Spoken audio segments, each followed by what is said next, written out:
on.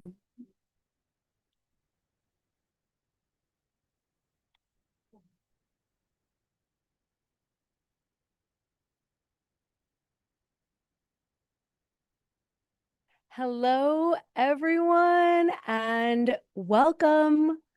Welcome to Pressure to Power 2026, brought to you by Bathmate.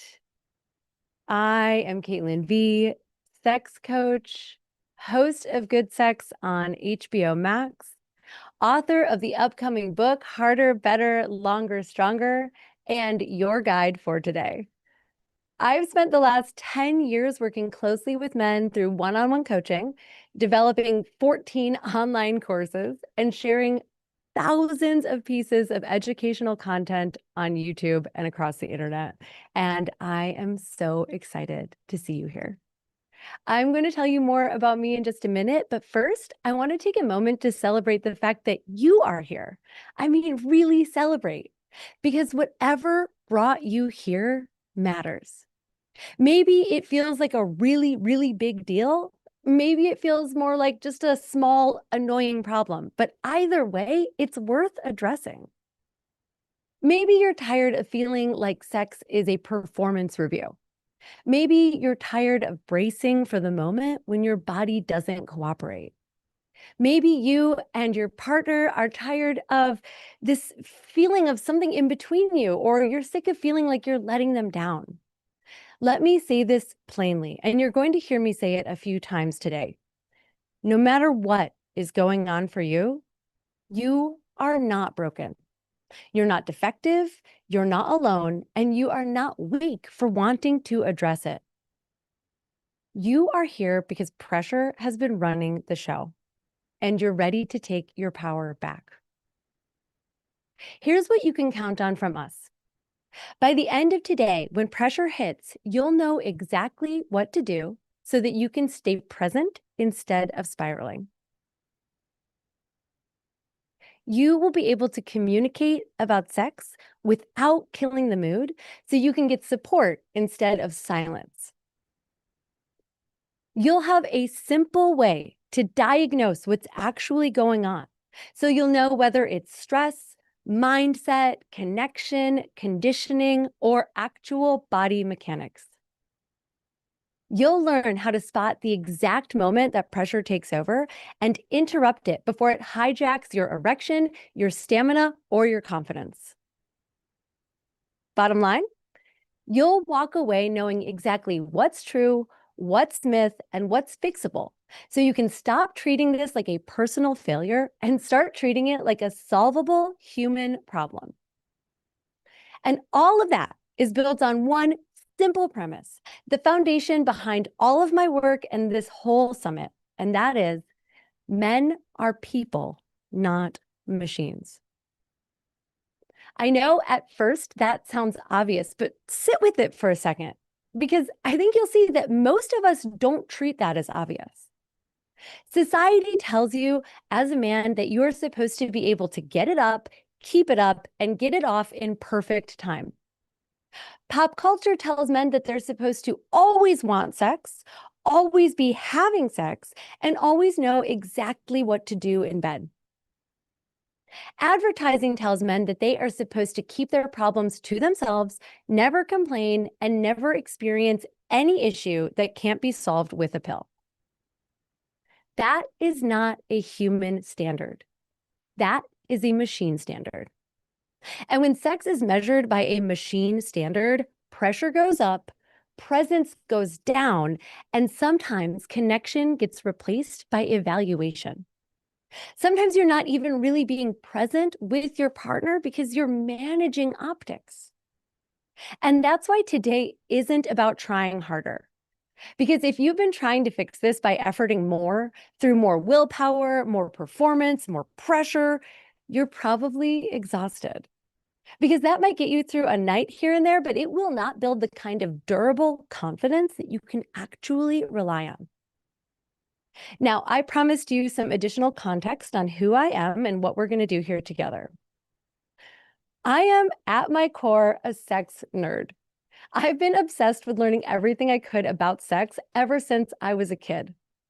Before I could even drive, I would ask my dad to drop me off at the bookstore so that I could sit and read and absorb all of the books on sexuality.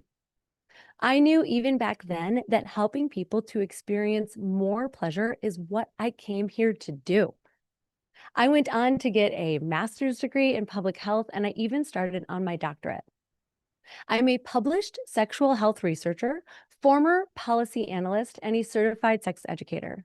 And today is the incredible culmination of 20 years of study, 2 years of book writing, and 5 months of prep and planning for this event. And while some of you might know me from YouTube or my show on HBO Max, this summit is an entirely new format that we have never tried before. This is all new for us. We took a big risk and spent over $100,000 putting together this event for you because we are seeing a big wave of men who have reached a tipping point, men who are interested in finally improving their sex lives once and for all.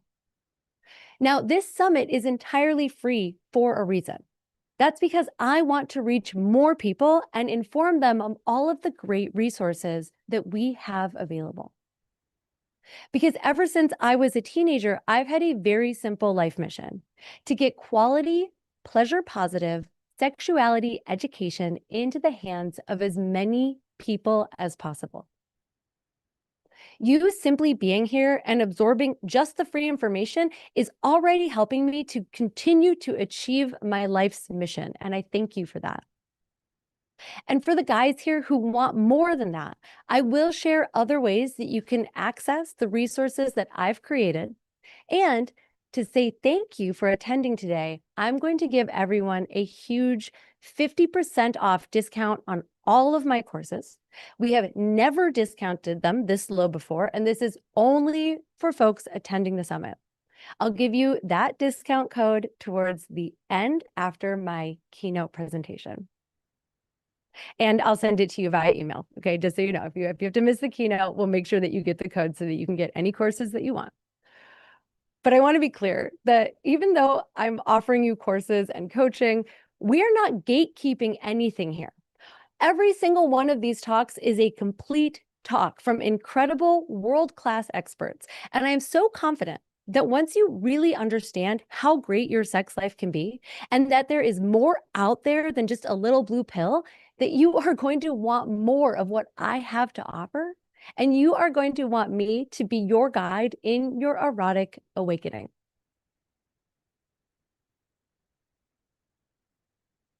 And here is why this matters to me. Here is why I have dedicated my career to helping men. Because what I've seen again and again is this: when pressure takes over, men don't just lose erections or stamina. They lose ease and confidence and connection.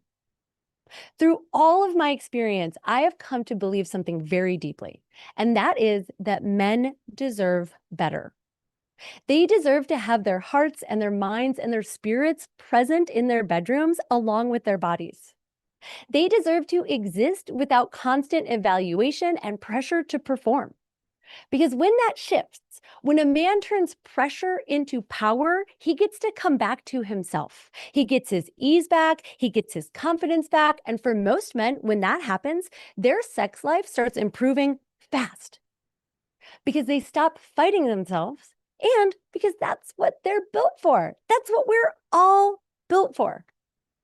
All right, before we go any further, let's set our container, and then I'll share with you a little bit more about what you can expect from the rest of the day. First, let's go over how to participate. I recommend you take a moment to get settled. Grab a pen and a notebook because you're going to want to jot some things down. Get a glass of water and throw on some headphones for privacy. Turn your notifications off and your attention on. Your camera will be off for privacy and anonymity. Whenever the chat is turned on, please use it to share your takeaways, learnings, your wins, and supportive comments. Please stay respectful of other attendees, no diagnosing or shaming, and no explicit sexual details. Please. Can everyone agree to that? When we stop for breaks, please take them. Go to the bathroom, get more water, give yourself a little stretch. Do all of that at break time so that you don't miss the good stuff, because we are going to move fast today. Now, because of the size of the event and the incredible number of attendees that are here, we will not be able to take questions for the speakers during the main summit. If you want to join our VIP Q&A immediately after the event, I will give you details on how you can upgrade later.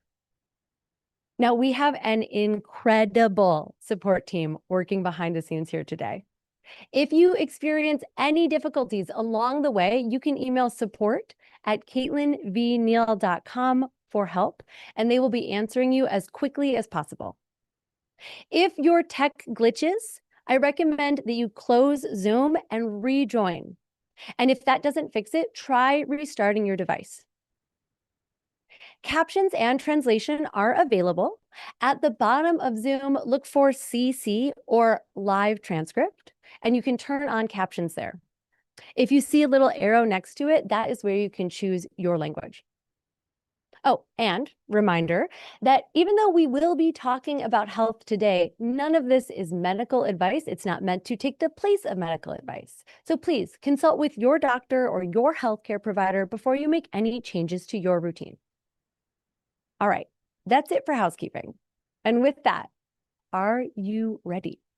Because it's officially time to put down your phone, take a deep breath, and switch gears with me. Let me set you up for what you are going to get out of today.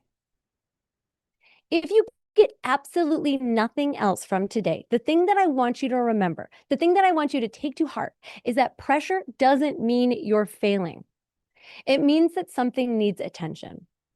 Pressure shows up in your system like a check engine light. So erection issues, check engine light. Ejaculation challenge, check engine light. Sudden loss of libido, lack of confidence, emotional shutdown, over-reliance on porn, check engine lights. And when the check engine light comes on, you don't trash the whole car, right? You look under the hood. Well, same thing here. When your body throws up a warning light, you don't have to jump straight to "I'm broken." You just need a diagnostic tool, a map, so to speak, so that you know where to start. And that is what the rest of today is about. So here's the map. As a coach, I think of your sex life like a system of engines. When one engine has friction, the whole system feels it. So let me introduce to you the 6 key engines that make up your whole sexuality. The physical engine. This is blood flow and hormones. This is sleep and health and all of the arousal mechanics. Your mental engine. These are your thoughts, your attention, your focus, your mindset. The emotional engine. This is stress, shame, resentment, safety, grief, feeling wanted and desired. The relational engine. This includes trust, communication, repair, rejection sensitivity, polarity, and play. And your spiritual engine. This includes meaning, coherence, identity, sex that connects you to something bigger than yourself. And finally, the cultural engine. This includes the rules of the road. That's masculinity, that is the kind of conditioning that you grew up within, that is the expectations you got from porn, things you absorbed from jokes and from your culture. This is what you think you're supposed to be. Now, this is what it looks like to treat men like people, a whole system, not just any one part. And this is important because these engines don't take turns. They all run at the same time. That's why you can be physically capable, but mentally hijacked. Or you can be mentally present, but emotionally shut down. Or you can be emotionally open, but spiritually misaligned. So when the check engine light goes off and erections or ejaculation goes sideways, let's not call that dysfunction. That is a system that is doing exactly what it is designed to do. It is reflecting the conditions that it is operating under in order to get your attention. To really understand how these engines work, I think it helps to see what happens when they fall out of balance. So let me quickly share with you some real examples that I hope will help you to orient to this system before we go any deeper. The physical engine. A lot of men assume that the story begins and ends here. Let's consider one of my clients who dealt with inconsistent erections. Those ended up being the result of his hormones being entirely out of whack. And as you are going to learn in just a little bit, this can very much be the result of something off in the physical engine. Here, pressure looks like trying to make or force your body to behave. Pressure looks like demanding reliability while your nervous system is bracing for disappointment. Power looks like having all of the information about what's really going on inside. It looks like being able to trust in the system. It looks like your body responding naturally. Let me give you an example from the mental engine. Another client of mine was dealing with what he called random shutdowns. He could get aroused alone, but not consistently with a partner. He assumed that something was off in his desire for her. In reality, his mind never turned off. This was a case of a mental engine breakdown. In the mental engine, pressure looks like having sex, but watching it from above, tracking your performance, treating intimacy like a project that you could fail. Power, on the other hand, is attention. It is presence. Power is your mind serving you, not you supervising it. Let's talk about the emotional engine. I worked with a man experiencing delayed ejaculation who had spent years trying physical techniques and supplements and strategies, and nothing worked until we uncovered that he was carrying around a bunch of resentment towards his wife that he had never really processed because he believed that good men just didn't feel that way. His body responded by withholding orgasm, just the same way that he was withholding his emotions. That was an emotional engine breakdown. Pressure here is swallowing what you feel and expecting your body to stay open anyway. Pressure is using sex to escape emotion and then being shocked when your body just doesn't cooperate. Power is emotional integrity. Power is your body no longer needing to tell the truth for you because you can do it for yourself. Now, the relational engine. Sex is not an individual act. It is a relational event. And when the relational engine has friction, sex starts to feel loaded. One of my couple clients came to me saying that they love each other, but that sex feels flat. Through coaching, we found a lot of pressure in their bedroom. Initiation was stale and it felt fraught. Rejection felt catastrophic. Neither partner felt relaxed or curious anymore. Relational engine breakdown. Pressure is when every no feels like a verdict. Pressure is when initiation feels like a risk instead of an invitation. Power is the ability to repair. Power is safety. Power is the return of play and pleasure, connection, and curiosity. Let's talk about the spiritual engine. This one isn't about religion, okay? It is about meaning and coherence, by which I mean your mind and body and spirit are all aligned. Now, I have worked with plenty of men who were on paper having great sex, but felt empty afterward because the sex they were having didn't reflect who they actually were or what they valued. Once you address breakdowns in the spiritual engine, sex becomes connective instead of depleting. Pressure here is when sex becomes disconnected from your identity, when your body participates, but your higher self doesn't. Power is coherence. Power is sex that actually feeds you because it reflects who you are, not who you are trying to be. And finally, the cultural engine. This engine is subtle but powerful because it's running in the background, shaping what men think they're allowed to be. I worked with a younger client who felt constant anxiety around sex. Like most of us, he grew up with conflicting cultural messages that men should be dominant, sex should be effortless, and he should be always ready. But he should also be emotionally attuned, respectful, and non-threatening. He felt that he was failing at all of that simultaneously. It was his cultural engine, creating friction that he didn't even know that he was carrying. Pressure here is trying to satisfy all expectations at the same time. Pressure is masculinity as performance, Whereas power here is discernment. Power is choosing your values over your conditioning, so your sexuality reflects your inner and outer truth. Power here is masculinity as presence. Here's what all of these men had in common. None of them needed to be fixed. All of them just needed clarity. When one engine is out of balance, the system compensates. And when multiple engines are compromised, sex can become strained, unreliable, or joyless. But when you identify which engine has a breakdown and you address it directly, the system recenters. And when it recenters, sex stops feeling like work and starts feeling natural again.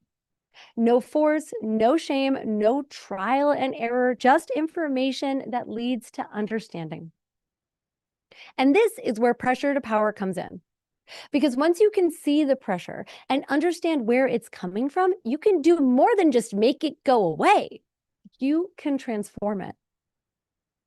Pressure is when sex becomes a test, when your body becomes a scoreboard, when presence disappears and performance takes over. Power is steadiness. Power is choice. Power is being in your body without supervising it.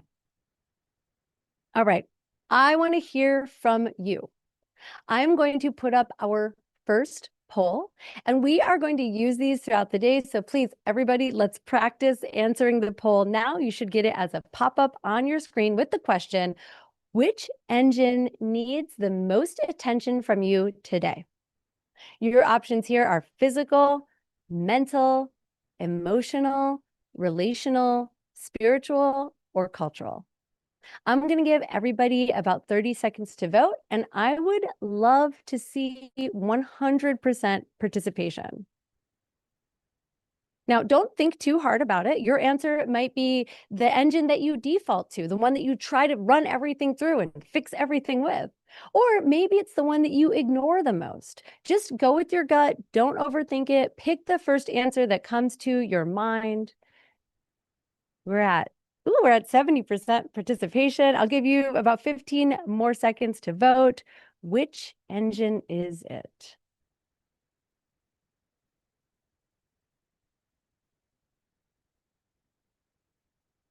We're getting so close.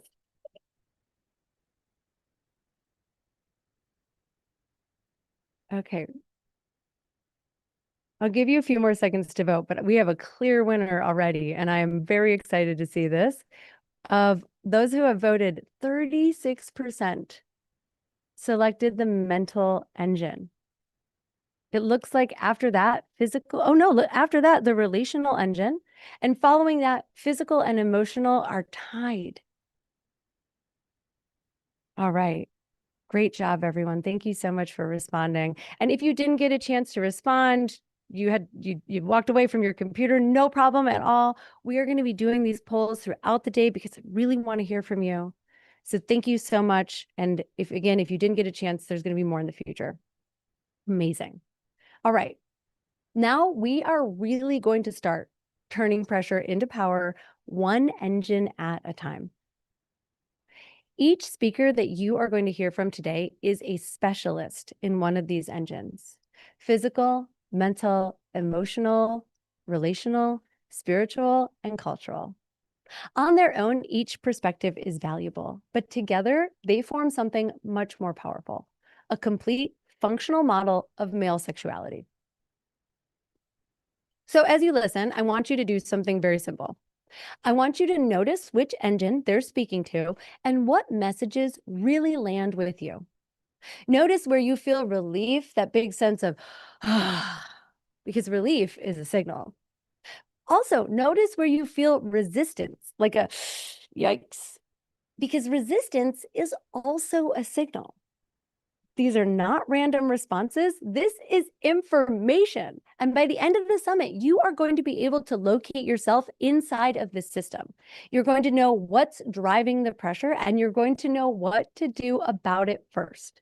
And once you have that, When you have clarity and a path, sex stops being a source of stress and becomes a source of connection. It becomes a source of confidence. It becomes a source of power. So let's begin with our first expert. It is my divine pleasure to bring Allie Gilbert, the queen of men's health, to the stage. Welcome, Allie. How are you doing?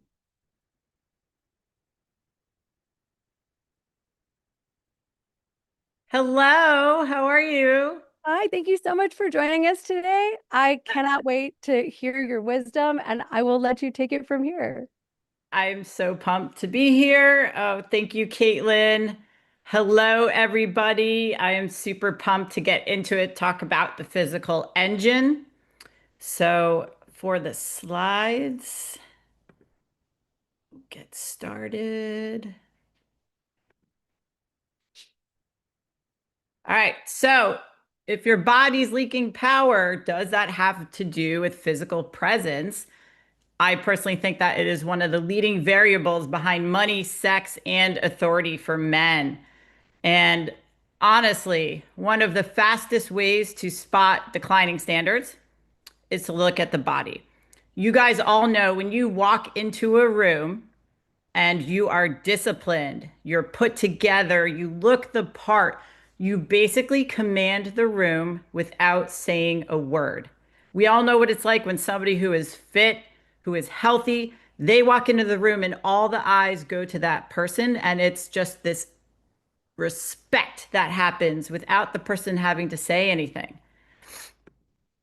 And you may remember when you were younger how you felt, what type of energy you had, what type of drive, your decisions and your intent, they matched your body.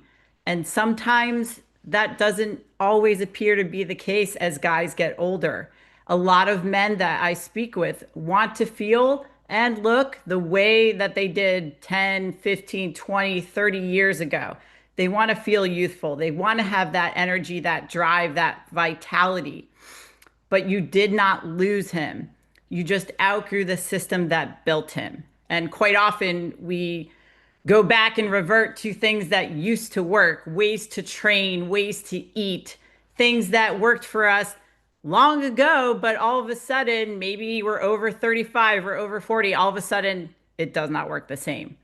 And you just chalk it up to age, you chalk it up to life and all those things. Maybe you think your metabolism slowed down, or you just have training, you have to train a different way because you're older. And that's not true, because your body is your first business card, no matter what industry you're in. When you are closing a deal, when you're talking to somebody, when you're meeting someone, maybe you're in a romantic endeavor, or you're trying to have a board meeting or giving a presentation, whatever it is, the way that you look, despite what anyone says, we are judged right away. The way that you look will set the tone for what your standards are, because maybe effort used to work for you and now it just exhausts you. You've got a ton of pressure on you. The demands on a man when it comes to career, it comes to family, it comes to performance physically, sexually, mentally. It seems like nobody truly understands those unique pressures, and you guys are conditioned to internalize it. You don't talk about it. It's not the locker room talk like it is for women. You guys don't discuss this openly and socially like a lot of women do. And so you feel like as you get older, maybe you just don't have it. Maybe you can't reclaim that. But you guys absolutely can, because you know what confidence you receive when you're in shape, when you can dominate in all areas of your life. And when it comes to money, men who are in shape statistically earn 15% more than their out of shape peers. And only 8% of men over 40 have visible abs. And I know what you're going to say, and I know what you're thinking. I don't care if I have a six pack. It's all about abs. It's not all about abs. It's about having standards, because you know if you have visible abs, the rest of you probably looks the part. And I know a lot of you don't want to wear shirts that are larger than what you're used to wearing. You want to fill out your shirts in the right places, in the shoulders, in the chest, not so much in the stomach. And when you look at someone's physique, there is a level of trust that is associated with what you look like. And that may seem harsh, but again, we all know that someone walks in the room looking sloppy, looking like they don't take care of themselves, breathing heavy, having low standards. Who is going to be the more trustworthy person to take care of the deal, to get it done, to make sure that they are going to operate at the same standards that they hold their physical body? Because if you can't control your physical body, how is someone supposed to trust for you to control anything else? Whether it's business, it's family, it's anything having to do with that. Because as soon as you walk into a room, you have zero point 0.1 seconds, 100 milliseconds for somebody to decide if you're credible or not.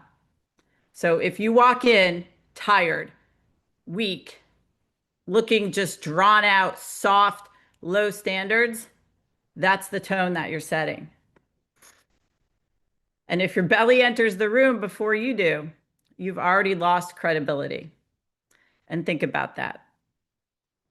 It's a problem. And I know this is something that we can address because this has to do with the physical engine. I know you guys feel better when you can look down and you can see your feet and other things. So as a society, how did we get here? How did we end up to be the country that has access to the most educational resources? So many gyms, so many coaches, so many diets, all the tech, biohacking, all that stuff. Yet we are dealing with all the obesity. We are #1 in the world dealing with obesity. How did we get here? Well, if you were born in the 80s like I was, you remember this TV. You remember that it had like 13 channels and you had to walk up to it and you had to hit the antenna just to make it work. Or if you're one of the Nintendo players like me, you had to blow the cartridge to make sure that the game actually played. And then we had to roll down the window. We actually had to do this in cars. This is like a foreign object to a lot of people right now. But seriously, we had to manually do that. We had to go around the other side to the car to actually open the door. Like now, cars barely have keys. I don't even know how to operate half of them. We really don't have to do anything but press a button. We also could block people this way. It was really easy. Good luck trying to get a millennial or anybody who's in their 20s, maybe 30s, to work something like this. This also is an antique object that belongs in the museums.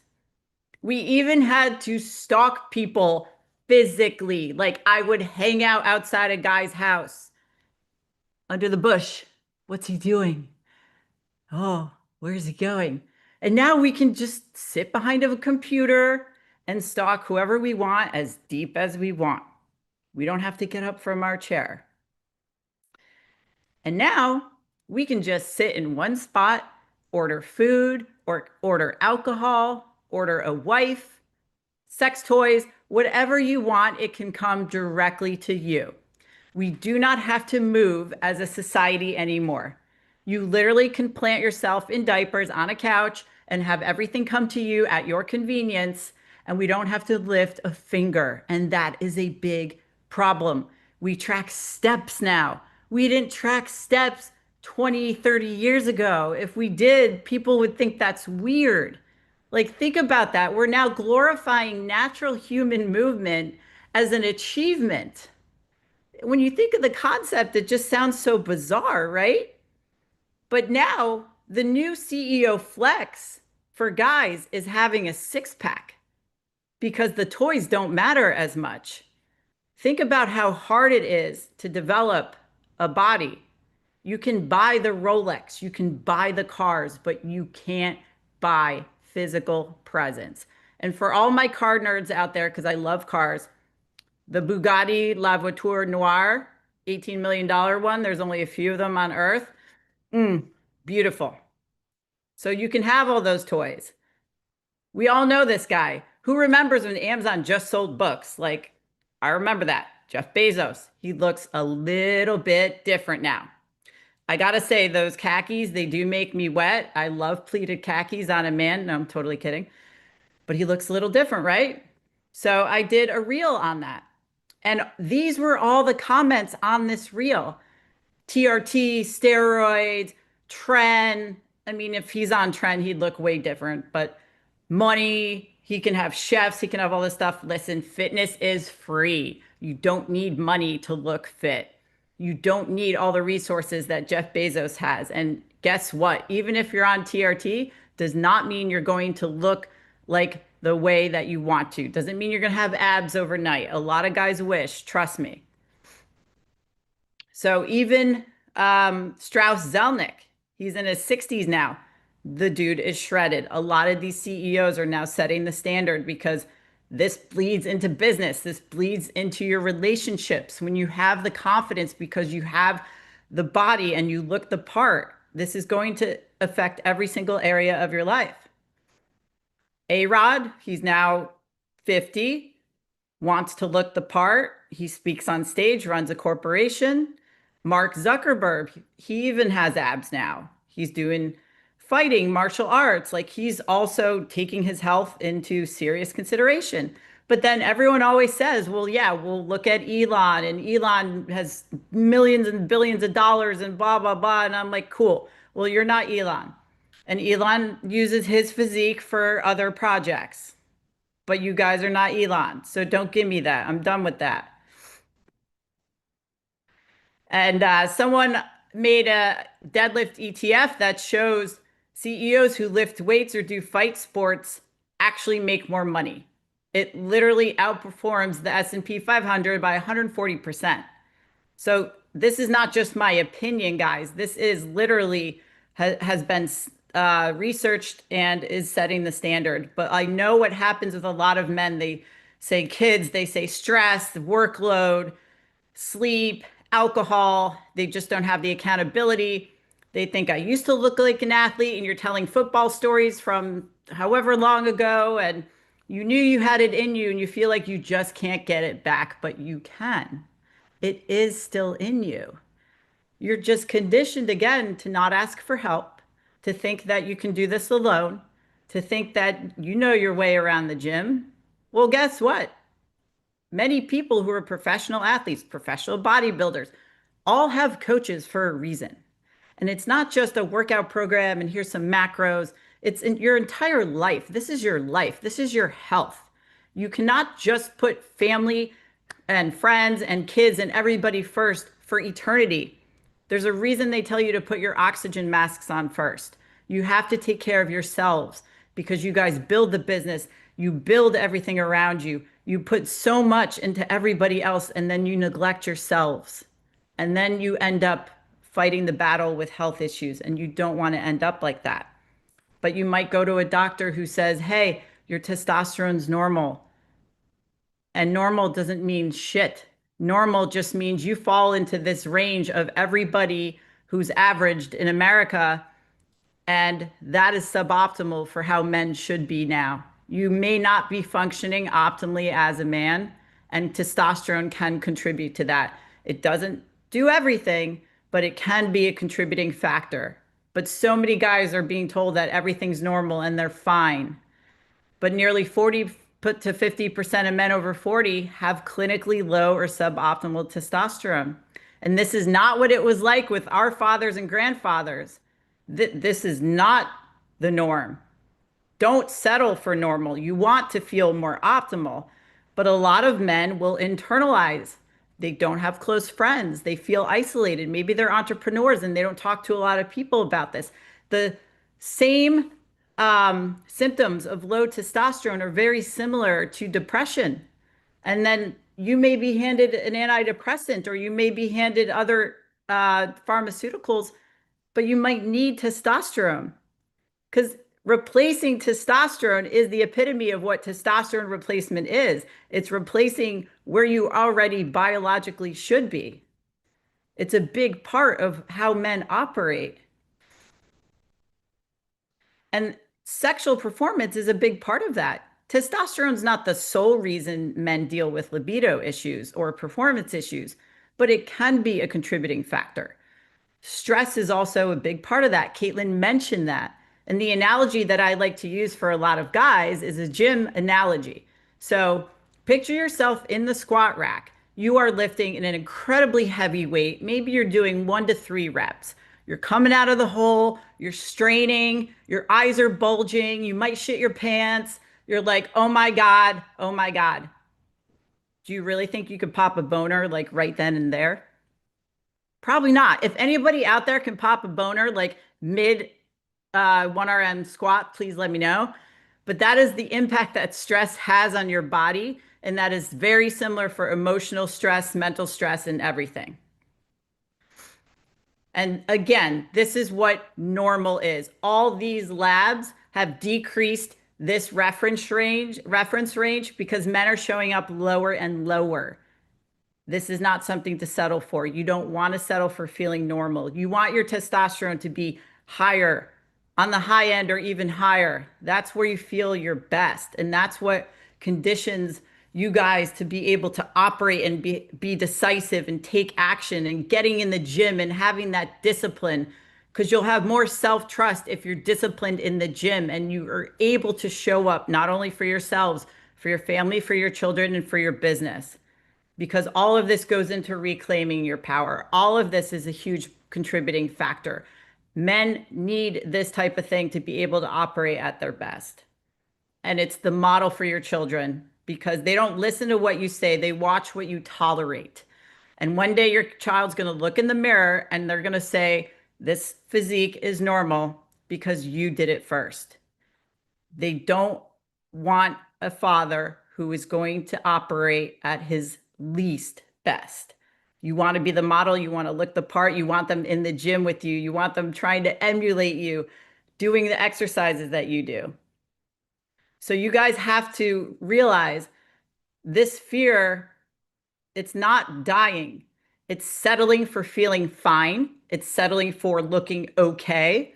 It's settling for your current status. But there is more for you because if you do get yourselves healthy, there's so much more that you can conquer. And I think you guys know that. You're not settlers. You're not going to settle for fine and okay. You're better than that. So you have to make a decision of who you're going to choose to be. Are you going to choose to be the guy who's allowing his clothes to be tighter and used to be an athlete and used to feel fucking amazing? Or are you going to be the one who walks in the room and commands every room he owns just by showing up? That is reclaiming your power. And that is how the physical engine drives men to be able to operate at their highest selves. So thank you so much. I look forward to answering all your questions in the Q&A for whoever shows up, and I appreciate you guys. Allie, amazing. Thank you so much for that You. incredible presentation. Allie, will you just take a second? I am going to put up a poll for all of our guys based on one of your slides. I want to know, what is the biggest obstacle in your way? What's the biggest obstacle in your way? Is it family? Is it stress? Is it workload? Is it poor sleep? Is it alcohol? Is it lack of accountability? And while y'all take a second, I'll give you a minute or so to answer that slide. I want to say, Allie, that was incredible. I did not expect to be in stitches. Everyone in the studio here was absolutely crying with laughter, especially over the wet khaki, khaki wetness line. I do. You know what though? They make some nice khakis now though. They I love really like do. I love a little like, yeah, like a little like manager look kind of, if you can nail it, it is sexy. I'm super into it. Uh, okay. I got a couple questions for you, but before I ask you this question, I have to say, you so beautifully nailed exactly why my whole system starts with the physical engine, because everything else lives in this body. Like the physical body reflects what's going on in the mental and going on in the emotional and going on in the spiritual body. So if you can develop a relationship with your physical body that you're proud of, you're setting the tone and the standard for every other level that you exist on. Yep. So I'm curious for you, how have you seen physical training change how men show up in their relationships. So I think a lot of men associate fitness with just fat loss or muscle growth, and they don't realize the identity shift that happens. And when it happens, it's just the most amazing thing to see because their entire demeanor changes. And they say, like, wow, I'm more present for my family. I'm not so quick to snap, or I don't feel like I'm tired. And they get home at night and they're able to play with their kids, or they're able to hit the gym. They're able to actually look forward to activities on weekends and be able to just make everything in their lives better because they don't feel like they're just constantly trying to catch up, or they're exhausted, or they're not fun. And nobody wants someone's child to say, like, oh, dad's never fun, or he never wants to do anything. And they just say everything improves across the board because the confidence in themselves and the feeling that they have is what drives that. And that's the catalyst for them to get themselves in shape and take care of their health because everything just gets better. So, Amen. Amen. I'm going to ask you one more question after I check in on the poll results here. We saw, what is the biggest obstacle in your way? 30% of folks answered stress, and 28% coming in very close second was a lack of accountability. All right. I'm curious, Allie, like, does that reflect what you've seen in your individual work, stress and the lack of accountability? 1,000%, because with stress, like, men internalize so much that they don't discuss, like, oh, this stress impacts everything because there's so much pressure on them to produce, to perform, to make things happen. And there's no one accountable, there's no one checking on them. Like, no one's asking them, are you okay? How are you handling this, dude? Like, those aren't conversations that guys have. So when they enter like a men's group, or they do coaching, or they have some sort of professional who they work with that can actually provide that for them, it allows them to execute at a higher level. They just may be shy, or it could be ego getting in the way, which is totally understandable. Like, I don't need that. But we all need that. We all need human contact. We're social animals by nature. So people who are around you, it's also who are you associating yourself with? Because if you're associating yourself with people who look poorly upon themselves, who don't really have a worry about their physical ability, or they're constantly drinking alcohol, staying out late, like they just look sloppy, then what did they say? Like, one out of every four guys, like, you're like your friends or something like Yeah, that. So you're like the average of the five yeah, people closest to you. yeah, And that's the stat. Yeah.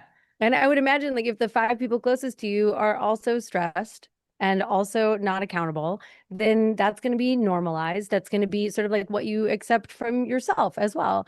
And the interesting thing I think about this is, like, these are the same two challenges that I would see most commonly in sex coaching too. Right? Mhm. Like, stress and a lack of accountability are the reasons that most guys haven't taken control of their sex life, that they haven't maybe, done the work. It's actually like it ends up being a lot simpler than you think it's going to be, for sure. But Yeah. stress and accountability are the things that get in the way of the average guy like doing this work. And you said it so beautifully yourself. When you do the work in your physical body, and no, it's not selfish. It's like taking time for yourself so that you can actually be more for all of the people around you. You see that reflected in all of your relationships, and the same is true for your sex life. I want to ask you, just speed round real quick, top of your head. What belief about physical health do you wish you could just delete from all men's brains right now? That it is incredibly restrictive, and that it has to come with a name of a diet, or it has to come with bodybuilding. Like, it doesn't mean you have to be a bodybuilder. You don't need a six pack. You could have your abs just showing your whatever your definition of fitness is. It doesn't have to be what society or what you've grown up thinking it is. Oh my God, the day that I learned that not all fitness was cardio, I was That, like, I just thought those two things were the exact same thing. And I didn't think I could like lift weights. I didn't think that I was allowed to like try other stuff. As soon as I gave myself permission to try other things, I was like, oh, cardio can be dancing. Oh, I can go dancing 3 nights a week, no problem. yeah. Yeah, giving yourself permission to do that. All right, one more question, Allie. What is one daily physical health habit that you personally do that supports your sexual health or your nervous system health?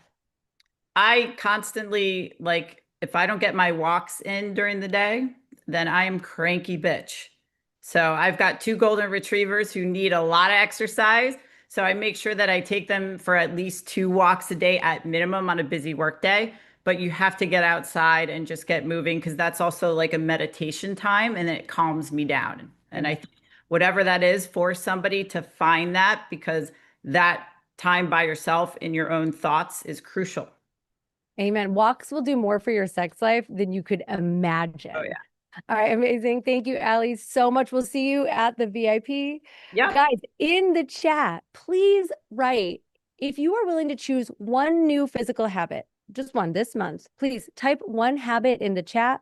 Also, while you're in there, please light up the chat with acknowledgement and appreciation for Allie. Any takeaways that you got, things that you want to cement, that you want to underscore, that you want to bookmark, that you heard in Allie's talk. I want you to put those in the chat as well, and any appreciation that you have for her, and any other thoughts that you have. Thank you so much for that, Allie. That was incredible. All right, everyone. We are going to pause for our first break. We are going to be starting again in just 5 minutes. So please run to the bathroom, grab your drinks and your snacks, and come right back. And we will be jumping in with the mental engine when we return.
Welcome back from break, everyone. If you can hear me, come on back.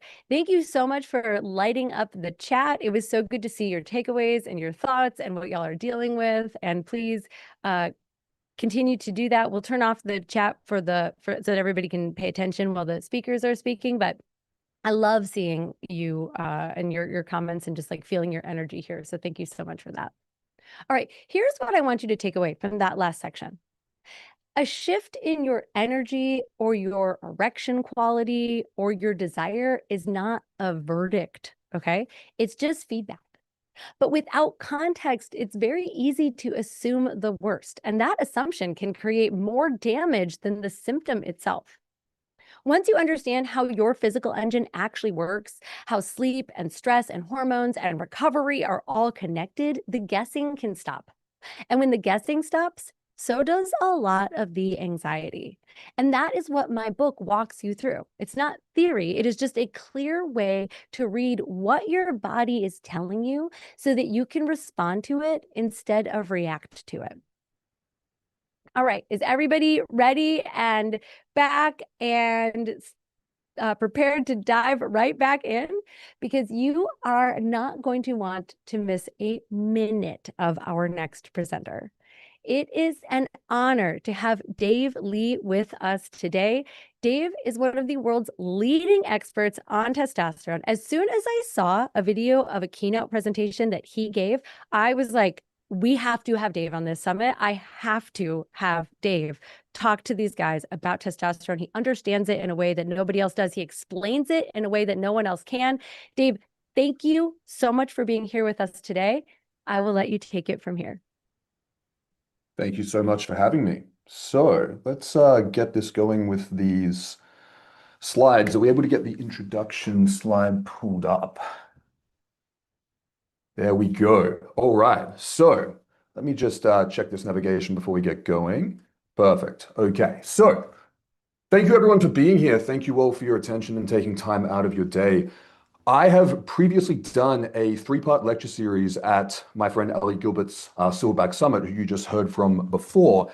And I wanted to do a bit of an adaptation of that today and focus it on everything that interconnects testosterone as well as sexual health. So I'm going to get right into this. I've got a lot to go through and I want to make sure I can cover everything to give you guys as much value as possible. So I don't want to get too self-indulgent, but I do want to give a bit of context for people who don't know who I am. So some people are nice enough to call me a world-leading expert on men's hormone replacement therapy. I operate and train practitioners globally in over 11 countries. This is not a made-up number. I exported this from my Calendly beforehand to make sure that I was being honest. I've coached over 10,000 men since 2019, and my main area of specialty in my clinical work is troubleshooting complex TRT, which is testosterone replacement therapy, and broader hormone replacement therapy cases. Now, I am not a medical doctor before we keep going, and if I was a medical doctor, I would not be your medical doctor. Well, I'm sure that you would be lovely to work with, but I am not working with anyone in a health coaching capacity in a one-on-one nature. So please keep in mind that everything here is educational advice, especially relating to medications. Absolutely discuss everything with your doctor first. I just need to make a quick disclaimer there. I've authored 3 books and I'm a speaker on the interconnected relationship between male hormones, psychiatry, and behavioral psychology. I work with men on the ins and outs of sexual health and performance all day, every day, and I've been doing this for a very long time. And the best way that I can summarize a whole lot of information for you in one analogy is one of my favorite movies of all time, which is the movie Cars. And if people are wondering why Lightning McQueen is featured in virtually all of my presentations, it's because I cannot think of a better way to explain the human body. The human body is like a car. It is a machine. It is a very complex series of interconnected systems. But just like in the movie, it is also sentient. And this is one of the challenges of working with people, is that we're not working with machines and robots. We're working with something that has those engineering-like properties, but is also alive, also has thoughts and feelings and emotions and makes decisions. A lot of the time, those decisions might not be good decisions. And this is one of the challenges of working with people, especially on something that is so dynamic and so individual as sex. So I want to start with testosterone. I want to give you a little bit of neuroscience as well as a little bit of endocrinology to give a foundation. So testosterone plays a key foundational role in facilitating male sexual function, performance, and drive. It is not the only thing that does this, but it is an extremely important part of the foundation of the entire biological cascade that does this very complex process. So testosterone levels decline with age. Most people know that, but also decline due to poor health, chronic stress, psychiatric medications, poor sleep, and then recently we're dealing with this modern environmental endocrine disruption. These are things like plastics, pollutions, and pesticides that are getting into our bodies and messing with our hormonal system in a very strong and very problematic way. So many men have poor testosterone levels due to their diet and lifestyle practices.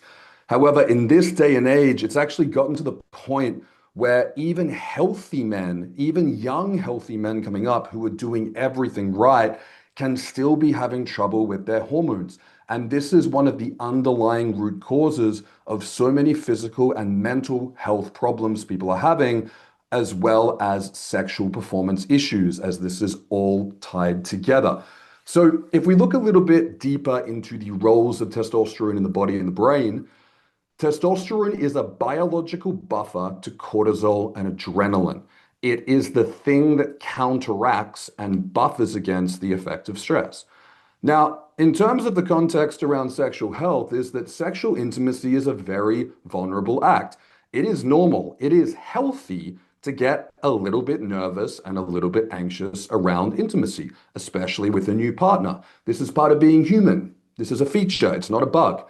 However, healthy testosterone levels actually allow men to overcome this because you get this biological buffer internally that weakens the outcomes of these stress hormones.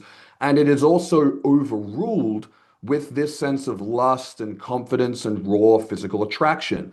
But if the testosterone levels are deficient, that stress cascade is still going on, but without that buffer there of that very strong raw sex drive, this cortisol and adrenaline cascade will trigger the same fight or flight response as if you were, running away from getting chased by a lion.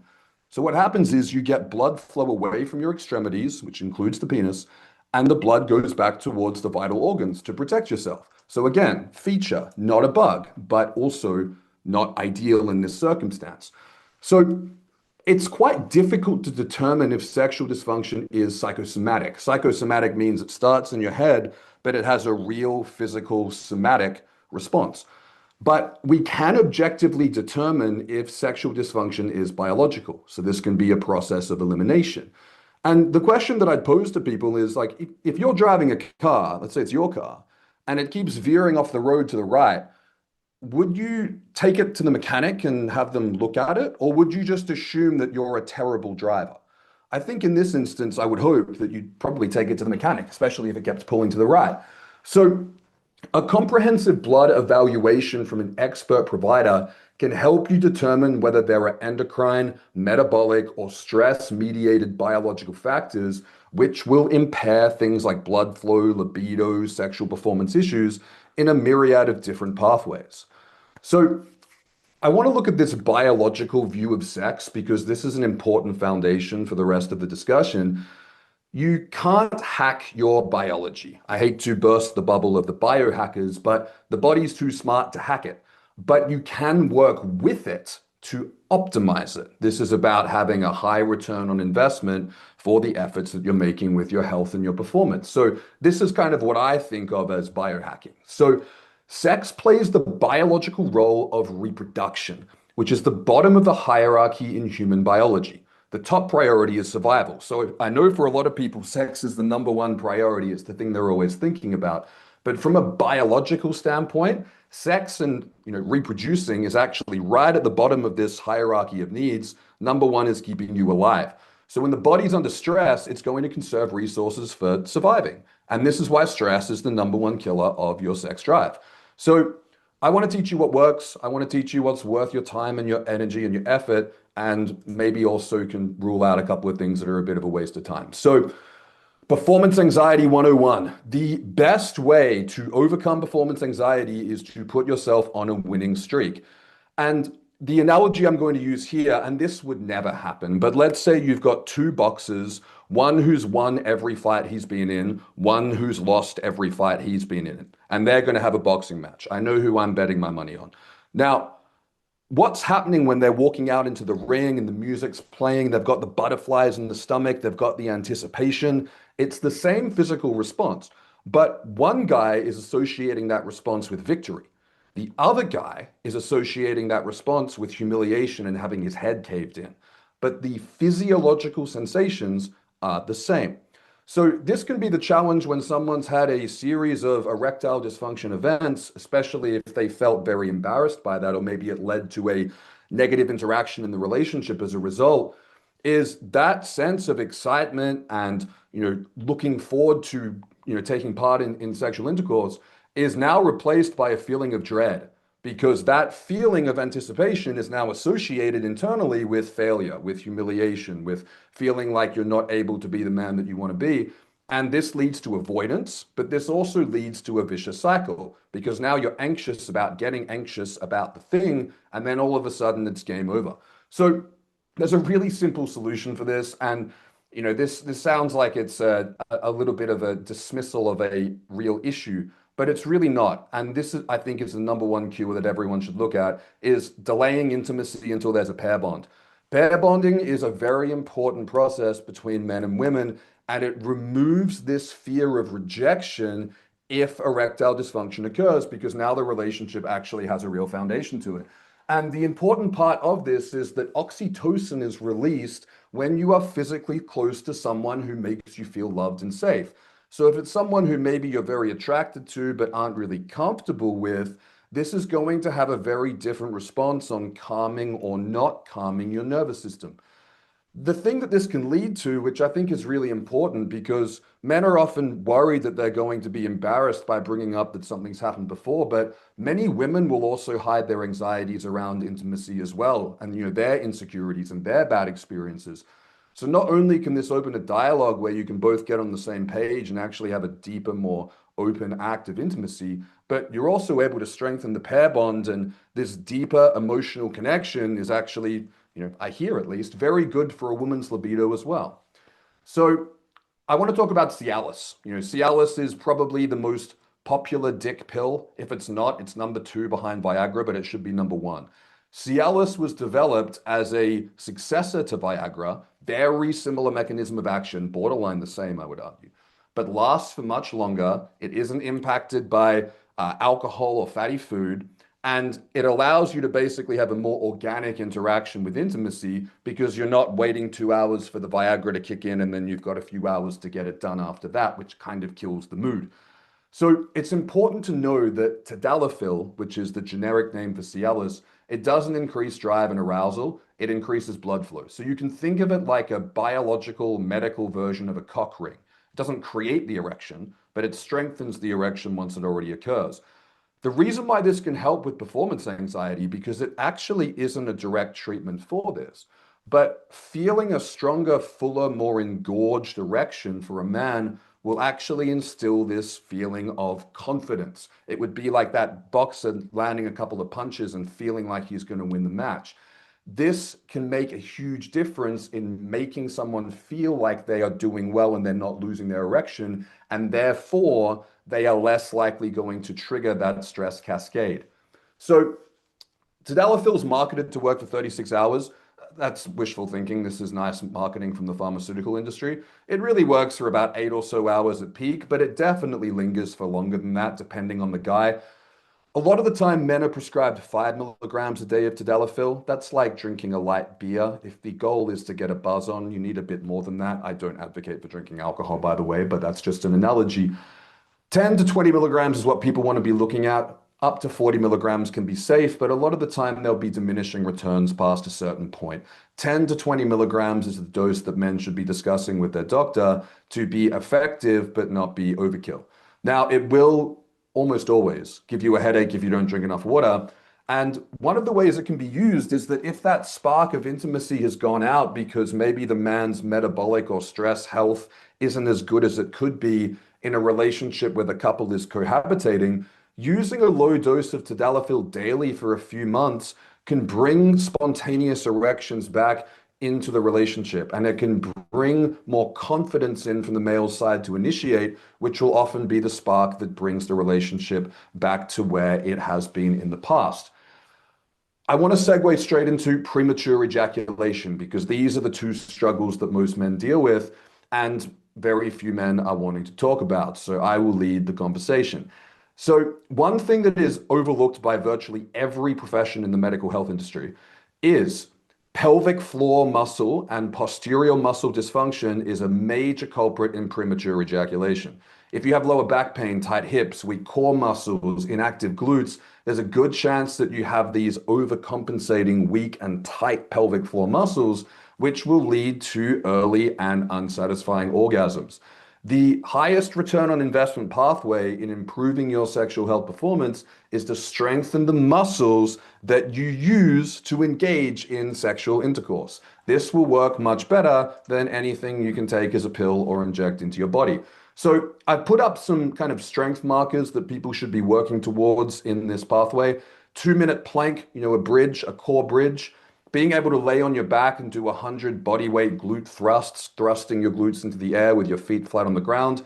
If you can't do 30, 45-degree back extensions, so often called a Roman chair, this may mean that you have a weak lower back, which is an incredibly important muscle for not only orgasm control, but pelvis drive. You should be able to do 30 push-ups. If you can't do 30 push-ups, you probably can't prop yourself up very well. And maybe she's not the biggest fan of that. And you should also be able to hold a deep yogi squat, which is squatting right down and pushing your knees out with your elbows like a resting squat for 10 minutes. This is something along with frog stretch pulses. You can Google what that looks like. I won't demo it on screen. It looks a bit funny. But this really opens up the groin. One thing that I was taught very early on in my health coaching career is that men who are anxious, particularly around intimacy, will actually pull their groin away from the world. They will pull their hips back in a sense of shame or hiding vulnerability. And this will always lead to dysfunction of all the muscles around this area. So this can be something that can be a big culprit that a lot of people aren't really looking at. So one thing to note as well, and this is the final big point that I want to make on this topic of sexual health. It's normal and healthy to ejaculate quickly the first time with a new partner. It's a compliment. Now, one of my favorite studies in all of science is, and they'll never be able to do this with humans, but if they do, I would volunteer for the experiment, is they took two groups of rats and they gave one group of rat the same sexual partner to repeatedly engage in intercourse with repeatedly, concurrently.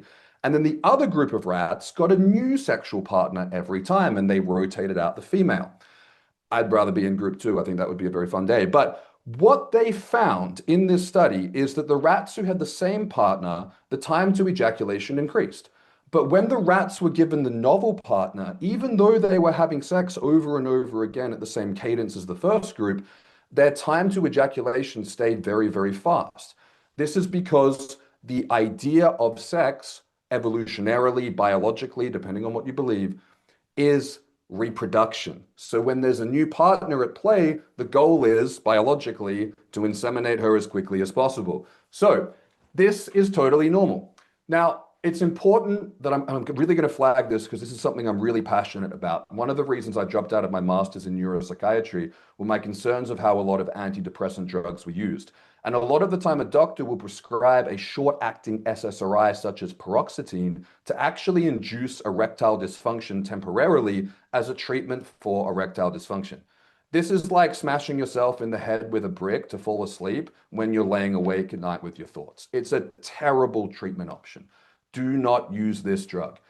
Tadalafil is something men can use. It makes it a little bit numb down there, which can help a little bit. But 600 milligrams of a supplement called phosphatidylserine, might want to take a screenshot because it's a difficult one to spell. You can look this up. This is a fantastic way to drop the adrenal response to stress. but not cause any kind of intoxication or, worsen sexual performance.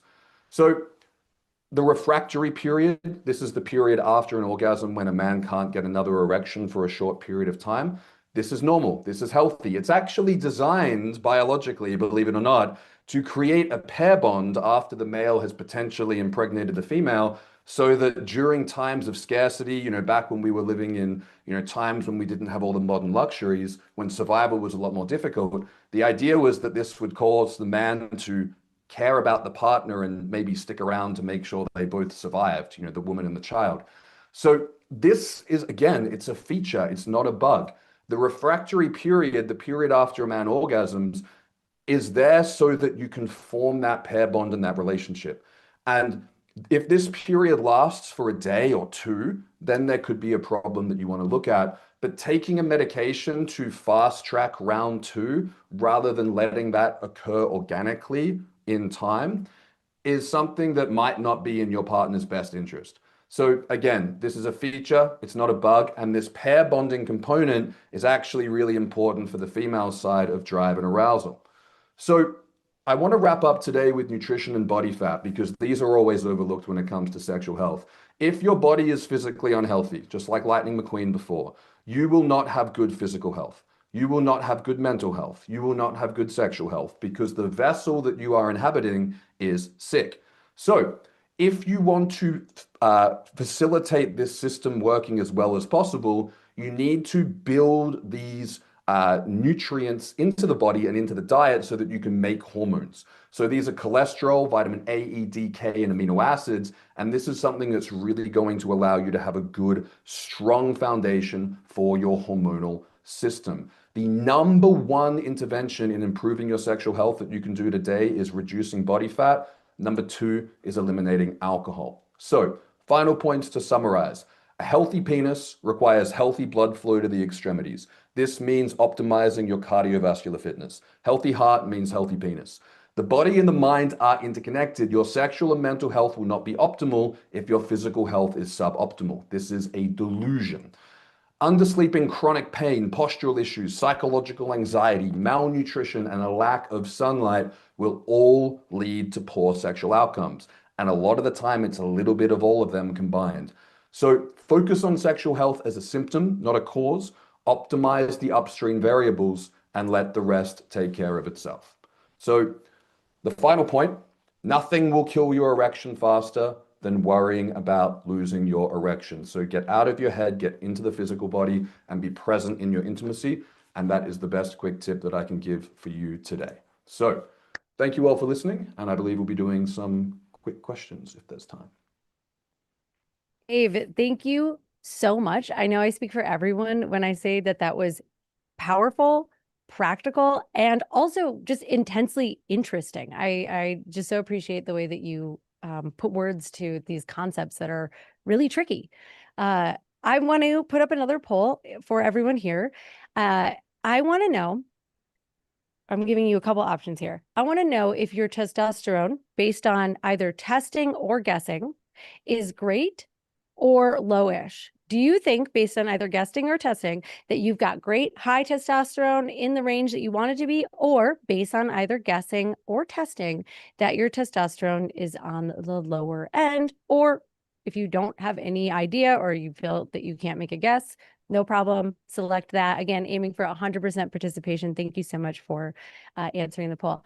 Dave, you mentioned a rat study that I also love.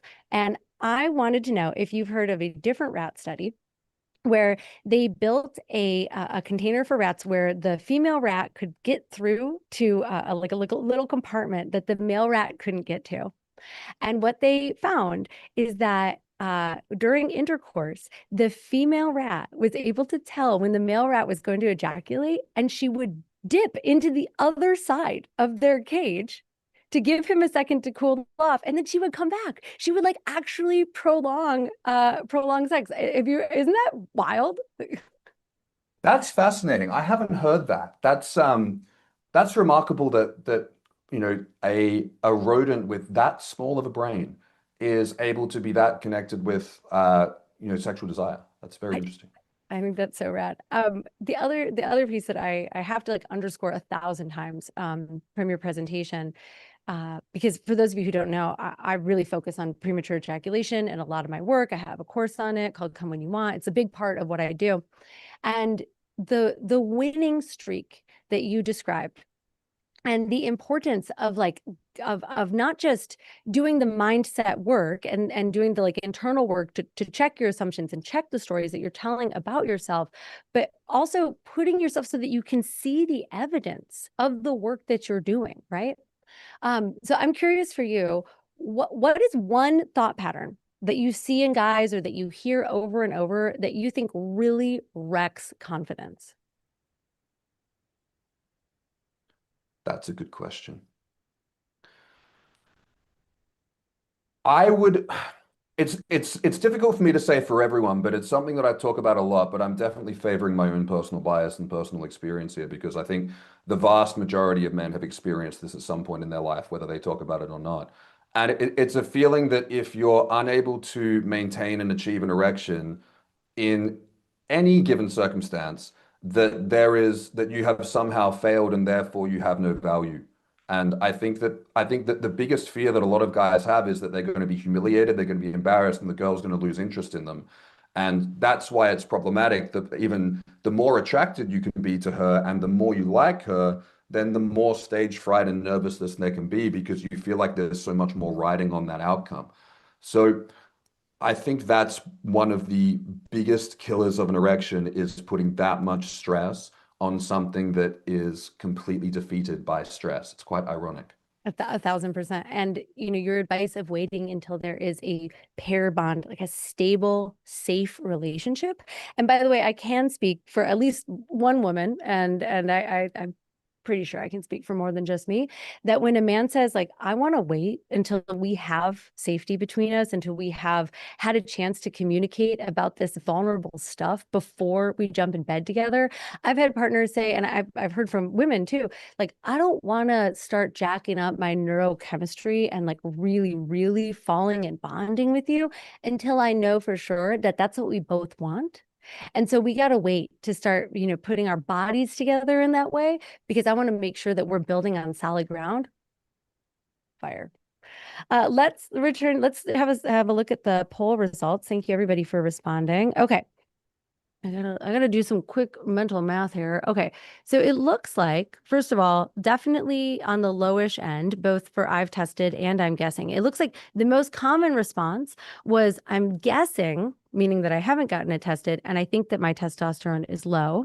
The second most common responses were lowish, and I've confirmed it with a test, or I don't know. I'm curious, Dave, do these poll results reflect what you see out in the world?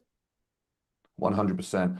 It wasn't that long ago that I went to my 10-year high school reunion, and I went to quite a big all-boys school, so there's like 150 boys per year. And in Perth, Western Australia, we graduated 17. So I was looking at the graduating class of 2019, 2009, which was my class, and then 1999, 1989. And the 1989 class would kick the ass of the 2019 class 100 times over. It was like looking at full-grown men versus teenage boys, but they were all 17 years of age. It was just the different span of time. So this is very strongly supported by research. We know very clearly that there is a strong decline in testosterone levels.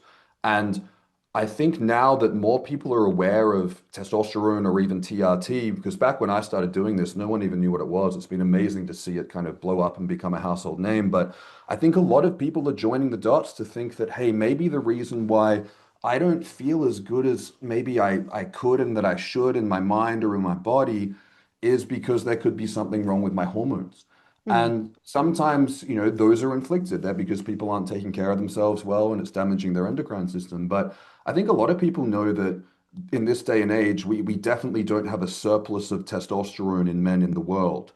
And I think it's the lack of testosterone that's causing a lot of the problems that people typically attribute to toxic masculinity as opposed to too much testosterone. I could not agree more. And like I said, I think that you speak on these subjects in a way that no one else does. or can. And that's why I'm so grateful that you are here with us today. One more question for you. What's one thing that you do in your own life to support your hormonal health, and your physical performance? I heard you ask this to Ali, and I'm going to steal her answer and double down on it because I think that needs to be a strong discourse. My primary thing that I do is that I health coach men. So I work with men on their hormones and their blood work and their health protocols, but particularly their lifestyle habits. And there's all these things that we know we should do and all these things that we know that we shouldn't do. But one of the biggest ones is the walking. It's the 10,000 steps minimum.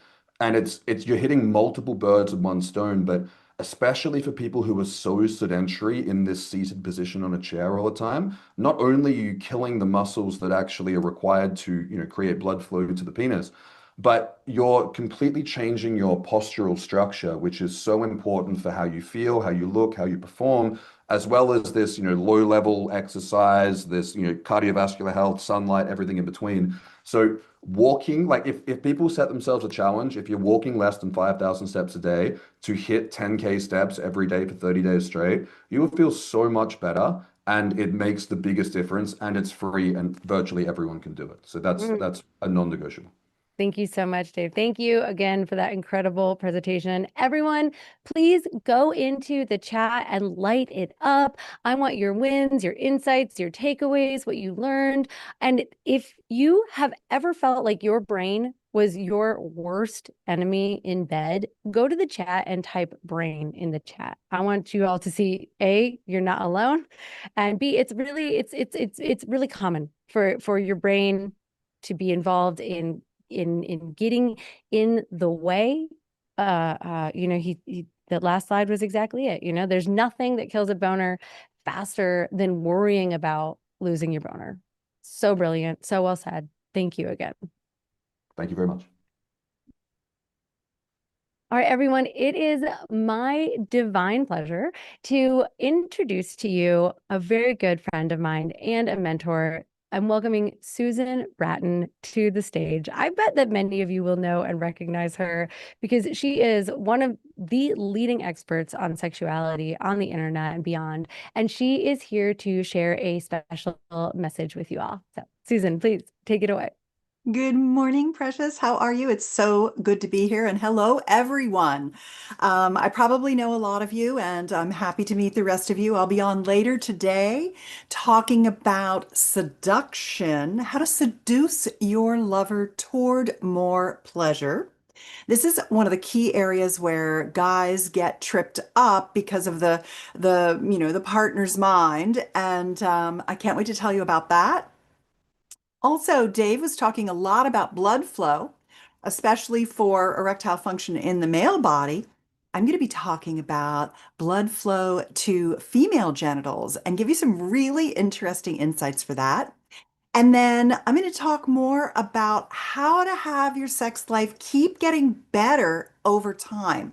Because what I understand is that more than anything, what you want to do is a fantastic job for us. And that's one of the things that I think is so misunderstood about men. Men are painted as selfish or trying to get what they want. And 99% of the time, what I find is that you guys just want to do an incredible job for your partner. You want to win, you want to be respected. And I just really respect that about you. And I think you being here today really sets you apart in that you're someone who is wanting to know the latest information. I mean, you're getting such high level content as a value today, which is fantastic. But sometimes it becomes overwhelming to apply that information to your unique system. For decades, I've been helping men have really incredible pleasure that keeps getting better over time with their partners. And what I find is that when you write to me and you pour your heart out to me, you really feel like you're alone. Your situation is different. You're weird. There's something unusual. And 99% of the time, you are just having the most normal problems that most men struggle with. And I think that what helps guys the most is being able to take in all the information, but now you've got it. How do you apply it? Often, it's being able to communicate what your exact issues are that helps people in coaching and mentoring just get you a shortcut to implementation to get to the success that you want. It can be a little overwhelming to get all this fire hose of incredible knowledge and then know where to start, which is why I just wanted to pop in earlier in the event today and really support my dear friend Caitlin and her team in supporting you by mentioning and reminding you that she has a VIP special offer. Oh, good. She's popped it up on the screen, which is great. You're going to be able to stay at the end of the summit today, and you'll get a replay to get questions answered by all of the experts that are on here. So your individual needs will be met. Of course, you're going to get your signed copy of Harder, Better, Longer, Stronger. And you're going to get a special integration call with Caitlin a month after the book comes out, plus all the other standard order benefits that you get in this program. So I really want to encourage you to just like, you're here. This is what you're doing. You're a man on a mission to get to solutions that delight and satisfy you and your partners and give you that feeling that you are giving the gifts that you give. And we love your gifts. We really love your gifts. And so I just wanted to encourage you to really think about doing that very simple next step of upgrading to Caitlin's VIP package today. I'll be there in the back end supporting her as well. And I hope to see you on the other side. Thank you so much. And I'll be on today to talk to you later. So I'll see you in a little while. Mwah. Thank you so much, Susan. You're welcome. Oh, I just adore you. Any minute that I get to spend with you, and I cannot wait to receive all of your wisdom and your knowledge later on when you give your presentation. Thanks, sweetie. Thank you for that. And I hope that you will join us at the VIP so that we can spend a little extra time together today and Yes. a month from now after the book comes out, for those of you who are signing up. All right. I'd like to pause for a minute here because I want to thank our presenting sponsor, BathMate. One of the best things that you can do for your body is to treat it with love and respect. I hope that has been so clearly the message that we have had this morning from Allie and from Dave. And one of the best ways to do that is with a pumping routine, especially if you're not as physically active as you just learned you ought to be. You need to be circulating blood to your most important tissue on a regular basis. That is to keep your body healthy and flexible and your erections full, and you know what I mean.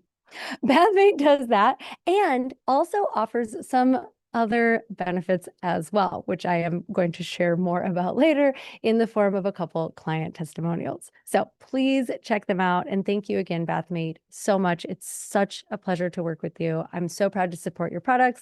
And the summit was made possible because of you. So thank you. I also want to thank our sponsor, Merrick Health. If you have been listening along today and you're thinking, or you answered in that poll, and I think the more than 50% of men who said that their testosterone level was low or they weren't sure, then Merrick is the answer for you. If you've ever wondered, is this anxiety or is it testosterone or is it both? This is exactly why getting real data matters. Merrick Health specializes in helping men understand what's going on under the hood with labs and individualized plans, not guesswork. They give you a health coach. It is so incredibly easy. I have been working with them myself, and my health has improved significantly in just the few months that I have been working with my health coach at Merrick Health. The testing that they did was tremendously helpful. The supplement regimen and the prescriptions that I'm on now have been sorting out things that I have been dealing with for years that functional medicine doctors missed and that my normal chiropractors career practitioners and general practitioner also miss. So I'm not just thankful to Merrick for sponsoring today, I'm also thankful to Merrick for helping me feel at my best, delivering this summit here to you today. All right, thank you both of our sponsors, and we'll share more about each of them later. But for now, it is my pleasure to have my friend Hank here with us today. And let me tell you, I've been in this industry for a minute now, and there are very few people out there who are as enthusiastic and knowledgeable and as straightforward as he is. Hank has been tremendously generous, not just with me, but with his entire YouTube audience, and how much he has given and created and continues to give and create, and is going to be sharing with us here today. People are already lighting up. They love you so much. Hank, thank you so much for being here. Oh, thank you so much for having me. It's truly an absolute honor to be here. I'll let you take it from here. All right, wonderful. So hopefully my slides will be brought up in just a second. While I'm waiting for my slides to be brought up, there we go. So let's address the elephant in the room, because everybody, why is this guy wearing a mask? That's an excellent question, guys. Well, first of all, believe it or not, I truly am a medical doctor. I am board certified. The reason why I wear a mask is because I have my own practice. I try to preserve my anonymity, and I talk about a lot of very taboo topics, as you're going to see in just a second. And if it's possible to have the chat muted, I would appreciate that just during the talk. And so we're going to be talking about a lot of the different myths when it comes to men's penises. There's no other way to put it. And so to get started, men have always been obsessed with size. It's something that since the beginning of time, there's been structures, artwork, whatever it may be, demonstrating this size. And so what we see is that while we've always been obsessed with it, the actual size standards have varied dramatically. And so if you look at something like the Stone Age, actually they had an exaggerated larger size. But if you look at ancient Greece, they actually thought a bigger penis meant you were stupid. And so they actually, in their artwork, tends to reflect a smaller penis or a smaller phallus. And this kind of goes back and forth, ending with essentially the Renaissance period, when it was thought to be, once again, the small penis is what was desired. Let's see here. And so if you look at actual enlargement practices, for as long as men have been obsessed with their penis, they've been obsessed with trying to make it bigger. And so this is an excellent review of the different techniques and practices that they use to actually address penis enlargement. If you look at in the Polynesian culture, you would see that they would actually take something that was described as like basically a Chinese finger trap, and they would put it over the end of the penis, and then they would attach a weight to that in order to stretch. If you looked at in ancient India, in the Karma Sutra, they actually had a technique where this is the wildest thing that I've heard actually when it comes to enlargement, is that they would actually sting the penis with the bristles of insects and then dip it in this special oil, and then that they would lie on this cot with a hole cut out through the bottom and let the phallus basically swell through this technique to cause enlargement. And then many of you are probably familiar with a technique called jelqing. And so this is something that dates back to the actually either the Middle East or in the Sudanese tribes. And what they found is that I wouldn't recommend this technique. None of this, guys, is medical, advice, okay?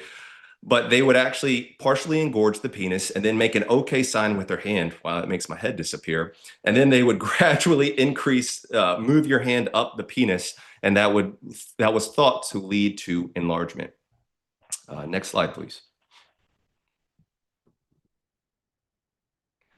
And so another huge myth that I want to focus on today is that when it comes to penis size, the goalpost has been shifted, and through social media, entertainment, Hollywood using fake phalluses in their movies, the actual average has been shifted. Guys, this is a paper looking at over 15,000 men, okay? And this is some of the best data we have on actual average penis size. And what they found, guys, is that the average penis size is about 5.17 inches, okay, or about 13.12 centimeters, with a normal range between 4.5 and 5.8 inches. The other important thing when we're talking about these numbers, we're not talking about what is visible, okay? We're talking about, so if, let's say this is your pelvic bone here, and this is a ruler, when you actually press the ruler into the pelvic bone all the way until it hits the pelvic bone, what is that size? And so it incorporates the distance of the fat pad is only about 5.17 inches. Similarly, when they looked at girth, what they found is that the average girth was about 4.59 inches or about 11.66 centimeters, which are range between 4.1 and 5 centimeters. And so there is this even a myth out here that the average is actually 6 inches. There's actually no data that I've come across. And guys, it's shameful to me how many studies that I've actually looked at in the medical data. There's no studies that have anywhere close to that. The biggest study that I've found that includes actual measured phalluses is Western data that suggests somewhere between 5.5 to 5.8 inches. And so from the same paper, they actually gave these nomograms as well. And so in these nomograms, they looked at the percentage of basically what percentage did these numbers fall. Now, most importantly with this, if you look at length, 90% of the values of penis size were between 4.3 to 6.3 inches. Also, that's 11 to 16 centimeters.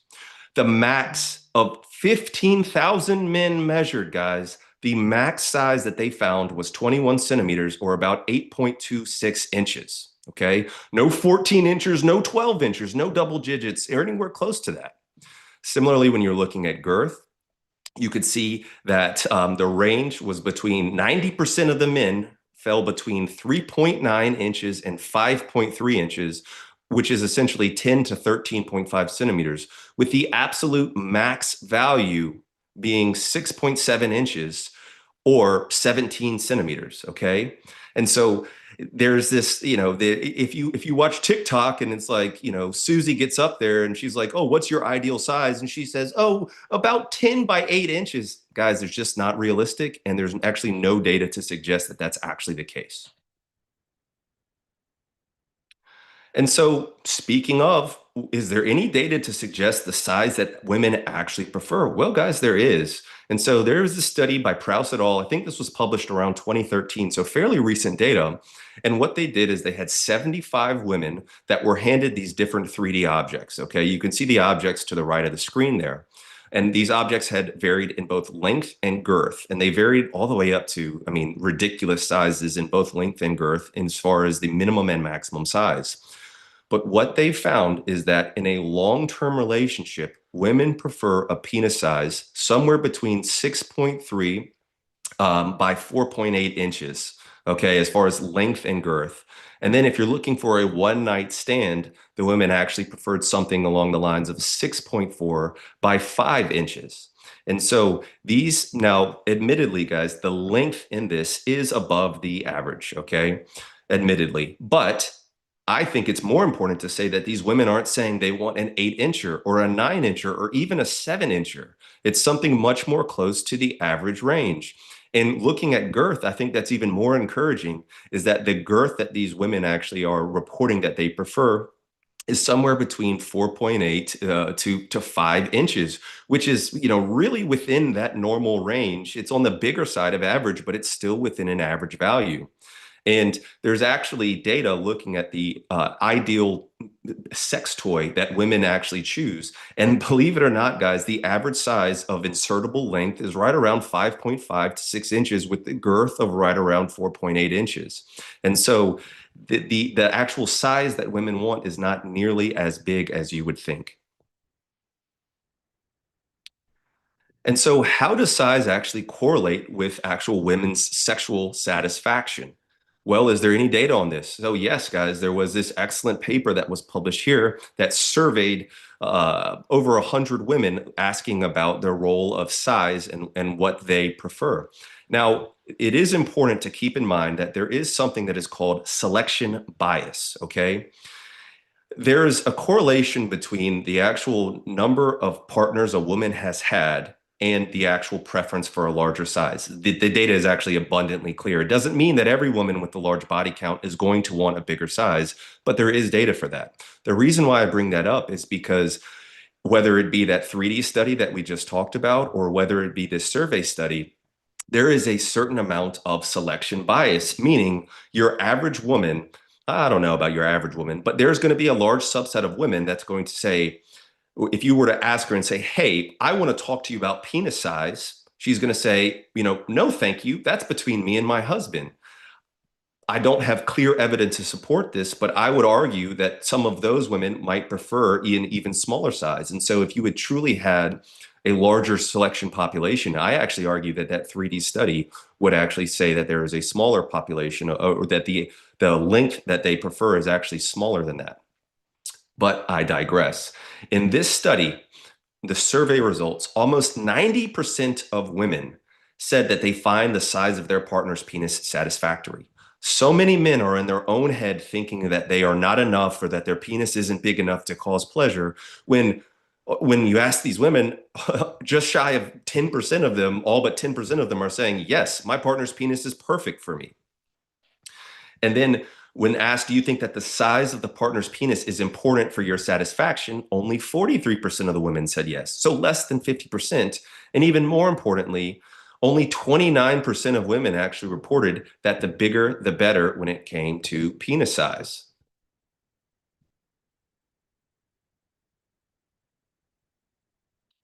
And so I blame pornography, okay? And it's not just me blaming this.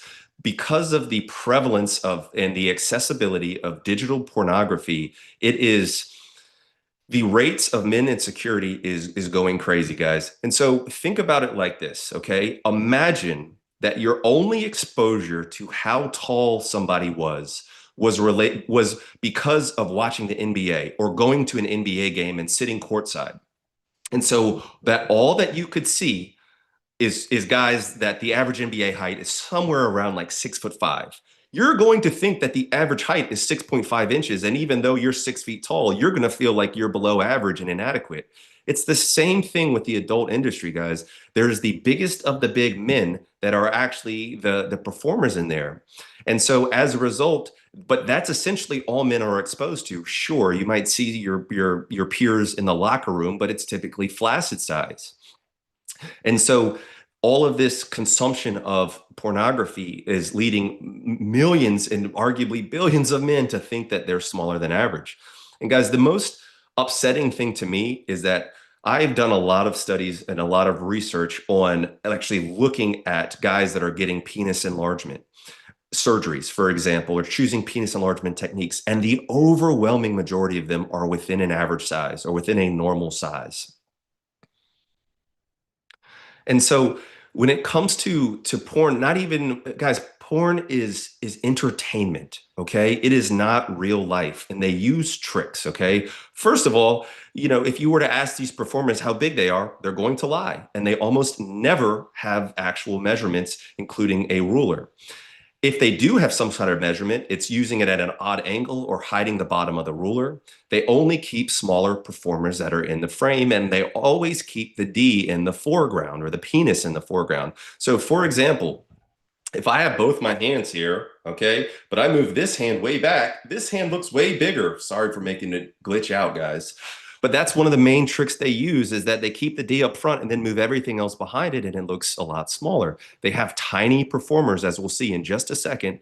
And there's a large population of adult film stars that use injections, they use fillers, and some of them even have penile implants.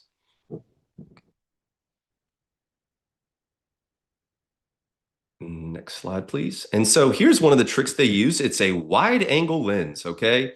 Now this dropped when the iPhone 11 came out, but they use this fisheye lens that's going to make everything in the center look a lot bigger and everything on the outside appear a lot smaller. And so that's one of the most common tricks, and it works, and it convinces a lot of guys. Next slide.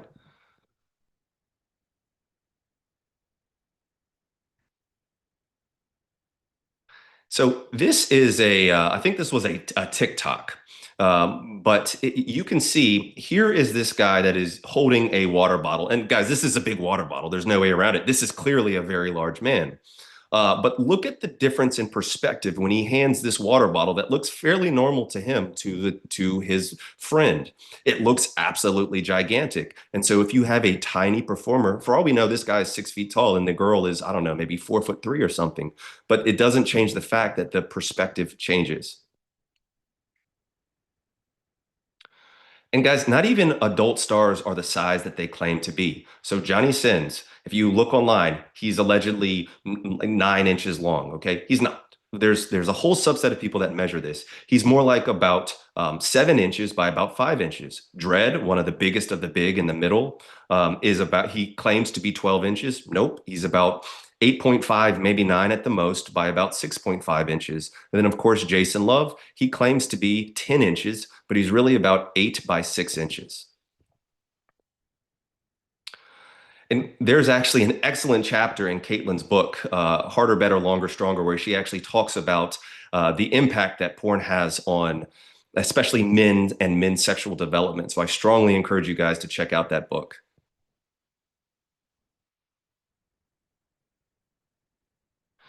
And the last myth that I want to dispel is the actual myth that you can't actually enlarge the size of your penis. There's actually quite a bit of published data showing that you can get bigger. Here's a study by Neruzzi et al. Actually looking at penile size, and it actually shows that you can increase the size of the erect penis by about 1.2 centimeters. And this is in normal men. It's not in guys using Peyronie's disease. Here's a study called the P-Long study, which combined using a PRP injection, an extender, and a penile pump. And it actually showed that you could increase penis size by about 0.8 inches in length and about 0.5 inches in girth.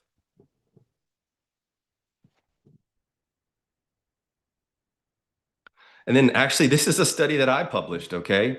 It's called the Hink trial. And now the difference between this trial and any of the other trials is I actually have photos of these gentlemen where you can see the different sizes measured so you can see it for yourself.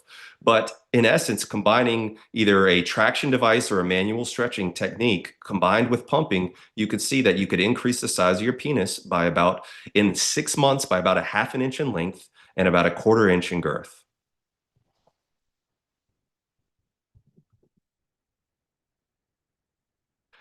But guys, there's so many more important things than the size of your penis. So we've already talked about erection quality. There was an excellent lecture before me by Dave looking at the importance of erection quality and hormones, connection and intimacy. This is such an understated thing. Men just perseverate on penis size, penis size, penis size. But uniformly, some of the best women say some of the best lovers they've ever had were actually smaller size because they took the time to do things like foreplay and actually work up, get to know the person. Communication, that trust. Caitlin just talked about the trust in actually speaking, and safety, and even just expressing desire for the partner can lead to so much better encounters than just trying to worry about the size of your penis. And guys, I know this is going to sound like a plug because it is, but Caitlin has her legendary lovers course, and it is one of the best things that I've actually used for my personal intimacy with my wife. But I highly suggest you check that out, especially because there's actually the 50% discount, which is fantastic. But consider checking that out. Consider checking out her book. But guys, your partner is going to love you for you, not because of the size of your penis. Thank you guys for listening, and sorry for looking so ridiculous in this mask. Hank, that was incredible. Thank you so much. It brings me so much joy to see someone who can translate science so well, and you are just incredible at it. So thank you so much for bringing that here today. Thank you. I want to put up a poll. And because so much of what we discussed or what you discussed in there was the emotions that get stirred up around this subject matter. And so I want to hear from y'all, what emotion is it that hijacks you the most? The emotion that just like when you hit that emotion, it's like glitch, shut down, breakdown. Is it fear, shame or guilt, sadness, anger, frustration, and overwhelm? And I'm going to get everybody a chance to answer that. Again, aiming for 100% participation. That would be incredible. And while people are answering that, Hank, I'm going to ask you a question. And I've been thinking about this for a while. What do men say to you that they don't say to anybody else out loud? Without a doubt that they're insecure about penis size. And so there was one of my very, very close friends, when I first started getting into the space and actually understanding statistics, I actually, finally opened up to my best friend and I said, dude, I'm not going to lie. I've always been incredibly insecure about the size of my penis. And if you didn't know me, you would see me. I'm a 6'5", though light-skinned black guy. You would think like, oh man, that guy has a massive hog. I'm sure he's, very confident. But that was actually not the case. And so even with my clients and in my work that I've seen, without a doubt, people say, I'm insecure about the size of my penis, and I've always been too embarrassed or ashamed to actually say something about that. Incredible. And like what a huge like weight that must be to be able to finally just say that out loud to somebody, right? And find out that you're not alone. Let's go back to the poll real quick and see what the results are. We've got overwhelmingly fear and anxiety being the emotion that hijacks you most, followed by frustration and overwhelm. And I know some of the results are still coming in, but Hank, can you speak to that? Like, does that seem accurate to what you see, the guys that come to you for support or for education, like that they're really dealing with a lot of fear or anxiety? Yeah, absolutely. I mean, there's literally a condition that's called small penis syndrome, and it is what we call an ICD-9 or ICD-10 is the code now, meaning a diagnosable code that you can have if you're a doctor and you see a patient and you say, this patient actually has a mental disorder. It's similar to body dysmorphic disorder, okay? Where these guys are very normal sizes, in some cases even bigger than normal, but are convinced in their mind that they have a small penis. And it affects their ability to take a public shower, to urinate in a public urinal, or even just to date certain types of women or date women in general. They have this crippling anxiety around their penis. So yeah, absolutely. 1,000%. I have seen this so often in my coaching clients as well. They'll come in and they'll share something about their anxiety around penis size, or, they'll kind of like sheepishly mention it. Like they'll be in to see me for premature ejaculation or maybe ED. And then they'll be like, yeah, and actually there's this other thing going on. And at literally every single time a client has opened up to me about that. And I've been like, well, hey, let's just have a real conversation. What's your size? How are you measuring? They always fall into a very normal, even higher than normal, larger than normal range. And I think you did such a fabulous job of connecting the dots as to like how we got here as a society where so many men are struggling with that in particular. I'm one thing that this isn't a question I planned on asking you today, but it's it's percolating for me. Why is it when there's such good data out there, and you just gave us a very thorough analysis of the quality scientific studies that have been done on this subject, why is it that men don't believe the data? And maybe they're just not finding it. I don't know. I want to hear your thoughts on this, but like, seems like the data is pretty irrefutable, and yet men don't always like actually let it in and actually believe it. Yeah, and so on my YouTube channel, one of my most favorite things to do is to actually break down porn stars and how they are actually lying about their size or caught lying about their size. But the point is that there's something that's called, we call it girl inches, but you could say men inches too. But as you've talked about before, there are published data showing that men lie about the size of their penis on average by about a full inch. And so when you ask your friend, you're like, man, I know that I'm 5.5 inches, but you ask your friend and they're like, oh, how big are you? And they say, oh, I'm 6.5 inches. You're like, oh shit, or shoot, I'm only 5.5 inches. Like, man, this guy's so much bigger than me. Mm-hmm. A big thing too is that there is actually data showing that actually growers, meaning men that have a smaller flaccid size, they actually end up having a slightly bigger penis than those that are known as showers. But if you were to shower in public and you're a grower and you have a 2-inch flaccid penis, and then you see some guy that has a 5-inch flaccid penis, you're like, oh my God, my penis is so much smaller than everybody else's.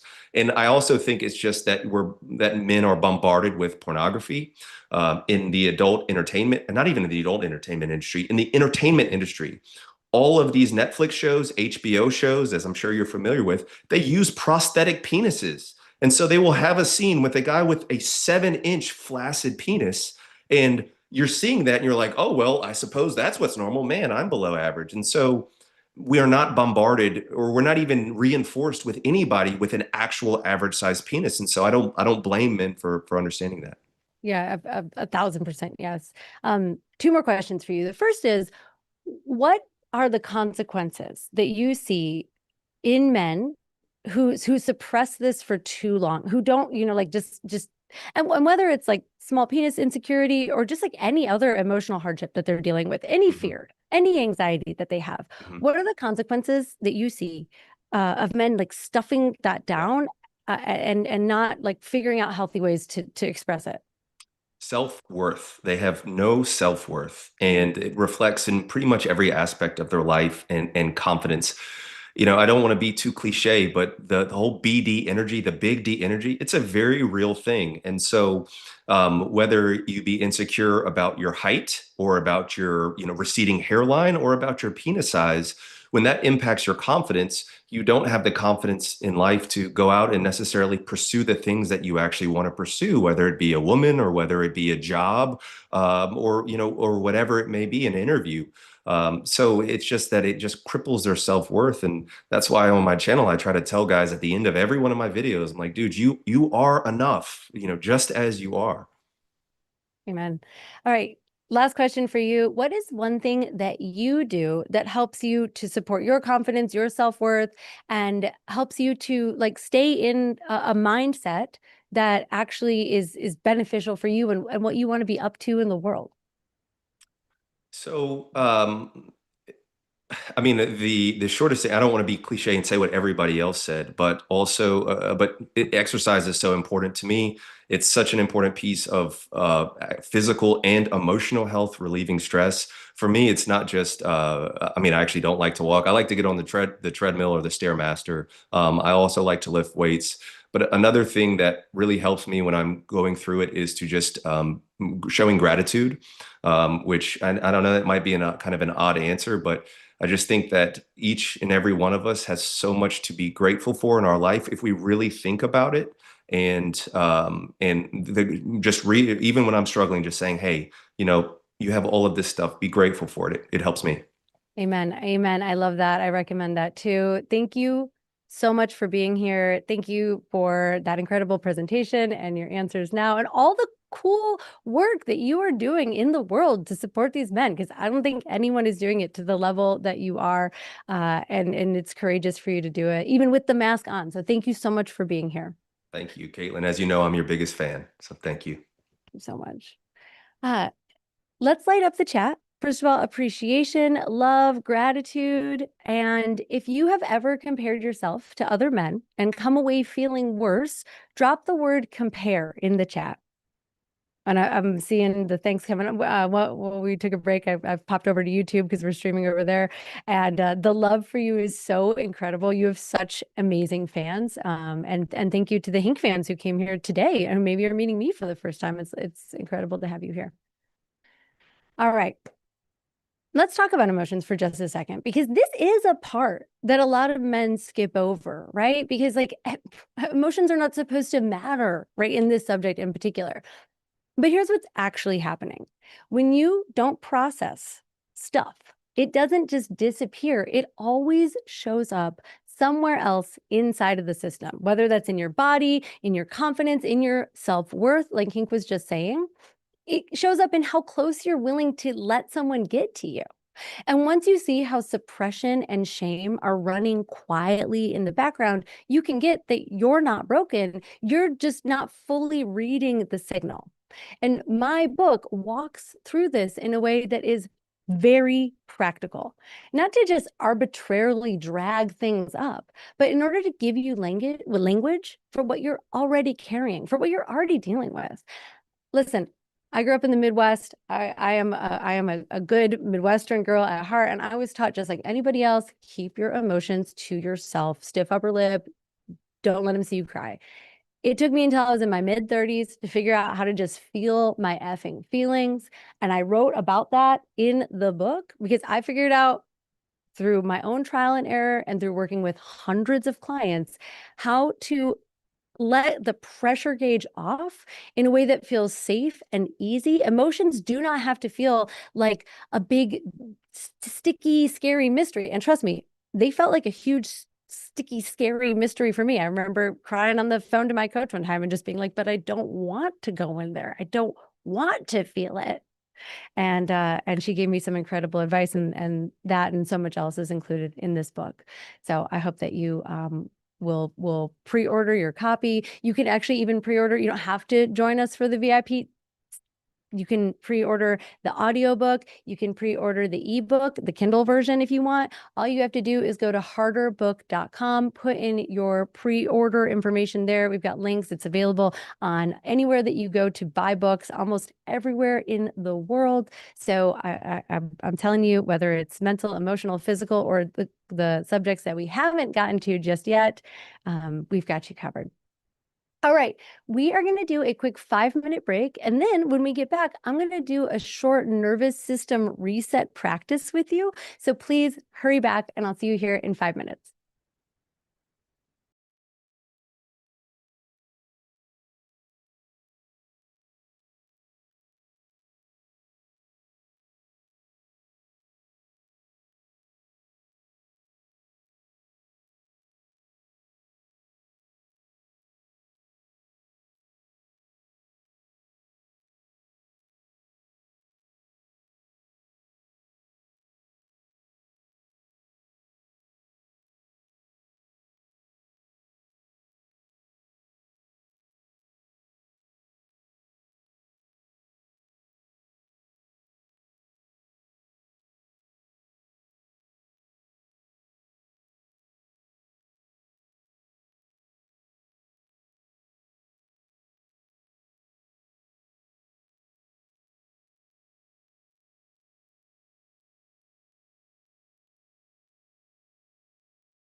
Okay, everybody, if you can hear my voice, I want you to come on back from break. We're going to do a little nervous system reset. This is something that I love to do with my coaching clients.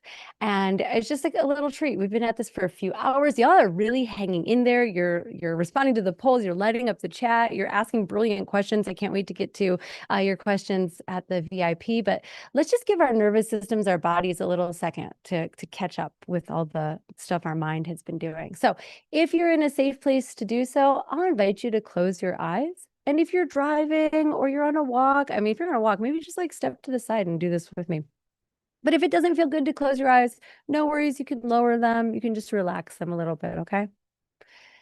What we're going to start with is just taking a breath all the way down into our belly. If it helps, you can put a hand over your belly button.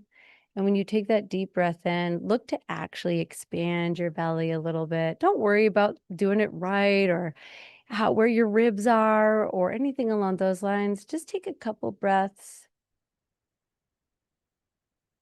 and feel your belly rise and fall with your inhale and your exhale.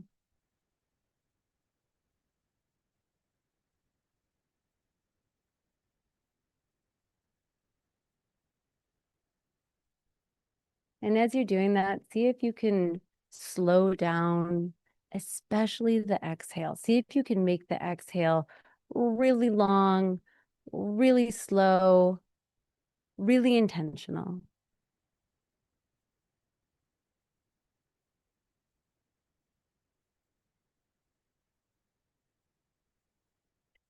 And keeping up that nice, slow, deep breath, I want you to scan with me from the top of your head, just putting your attention on your forehead, your eyes, your jaw, your neck, your shoulders, checking in down your dominant arm, all the way to your dominant hand, pausing right at the palm, kind of just taking it in, coming across to your other arm, starting at your shoulder and scanning all the way down to your other hand. Deep belly breath, slow exhale, scanning now through your abs, the center of your body, the middle of your back, and dropping your awareness into your pelvis, into your thighs, your knees, down, down, down, making your way into your ankles and your feet. And pausing a moment to feel the soles of your feet, every single one of your toes. And do one or two more deep breaths, scanning through your system, any place that wants a little extra attention, taking a deep breath in there with a nice, slow exhale.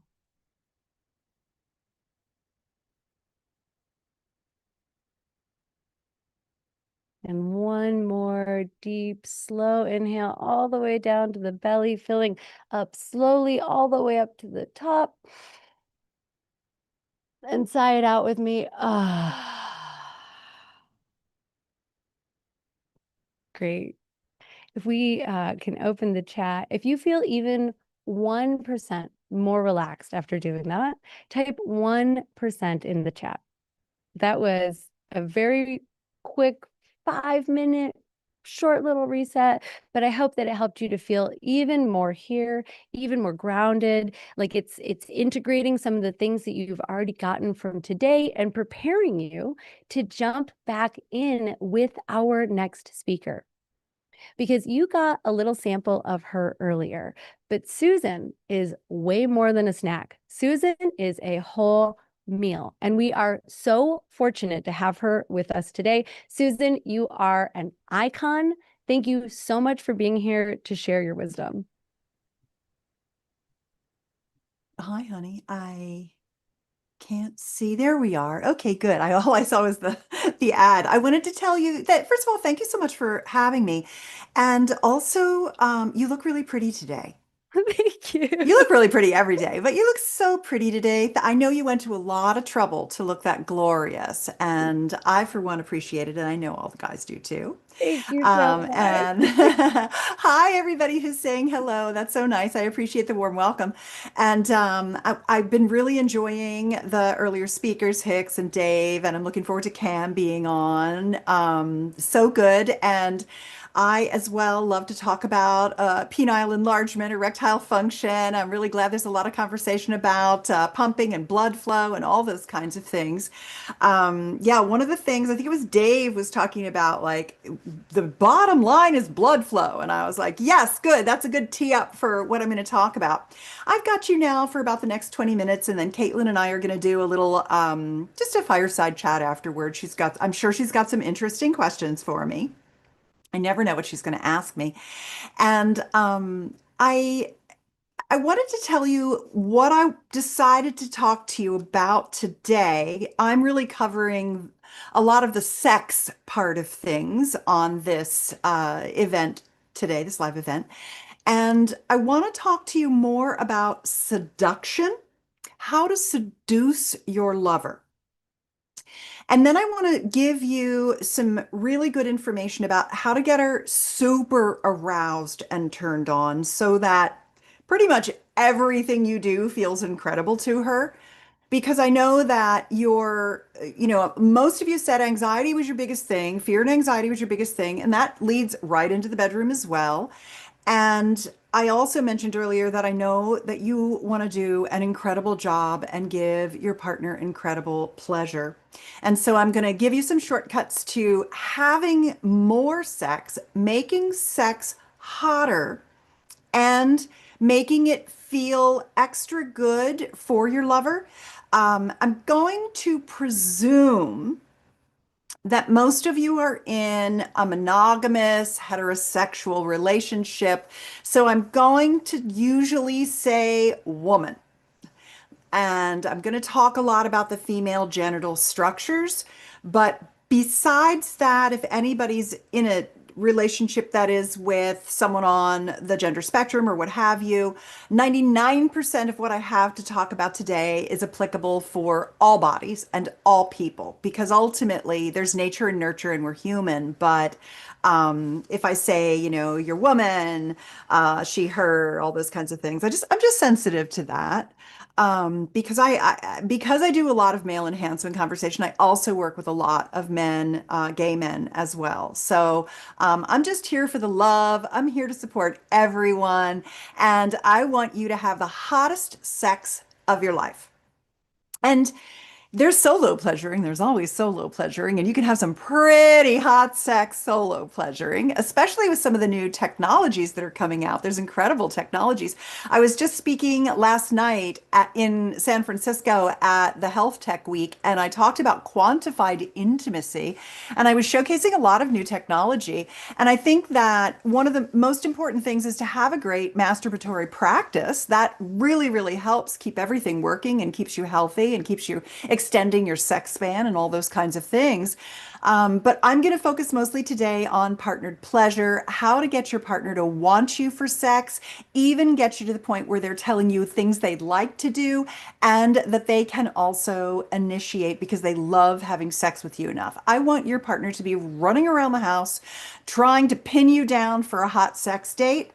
And because the nature part of us is a little bit different, where you have really fast acting hemodynamics, you're kind of ready to go. You're usually a yes to sex if it's offered.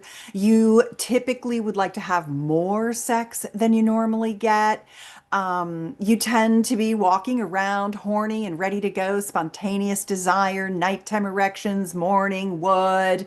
You're just, and I love that about you so much. Thank you so much for having an awesome penis and wanting us as women. And, I love a horn dog.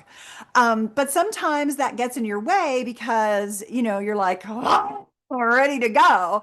And so I wanted to share with you a structure that you can use to make offering sex a lot more wins, more yeses, getting more yeses to your offers for sex. This was something taught to me by my mentor, Dr. Patty Taylor, and it's called the 4 Keys to Seduction. And the 4 Keys to Seduction are really a way to make women offers for sex where she can say yes because you're meeting her in the way that she needs to be met. As women, even me, and I have super hot sex, you guys. I'm having the best sex of my life. I'm 64. My orgasms have never been better. My body shame is gone. I love my body. I love having sex. I love having sex dates. I like trying new things. I'm confident and happy to ask for what I want. I come really, really well because I've had lots of practice and lighting up my neural pathways to my brain and, all of these kinds of things. And so, it's never too late to have a renaissance in your sex life, to have really hot sex that keeps getting better.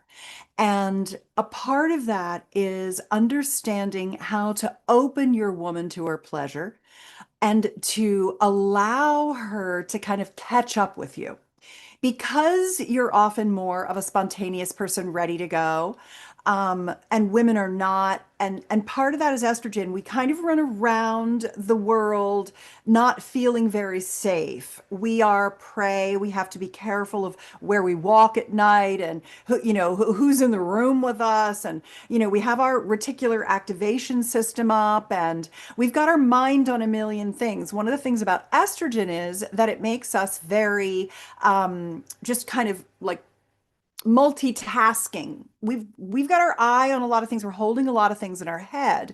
And so we're in our head because we're trying to keep ourselves safe in the world. And you feel safe most of the time. You can walk around safely. And so you start out already having a little bit more of a calm nervous system than the average typical woman or your partner does. And so we need you to often help us get out of our head and into our body. So when you offer us sex, hey babe, would you like to have sex? We say no because we're still in our head, we're not in our body.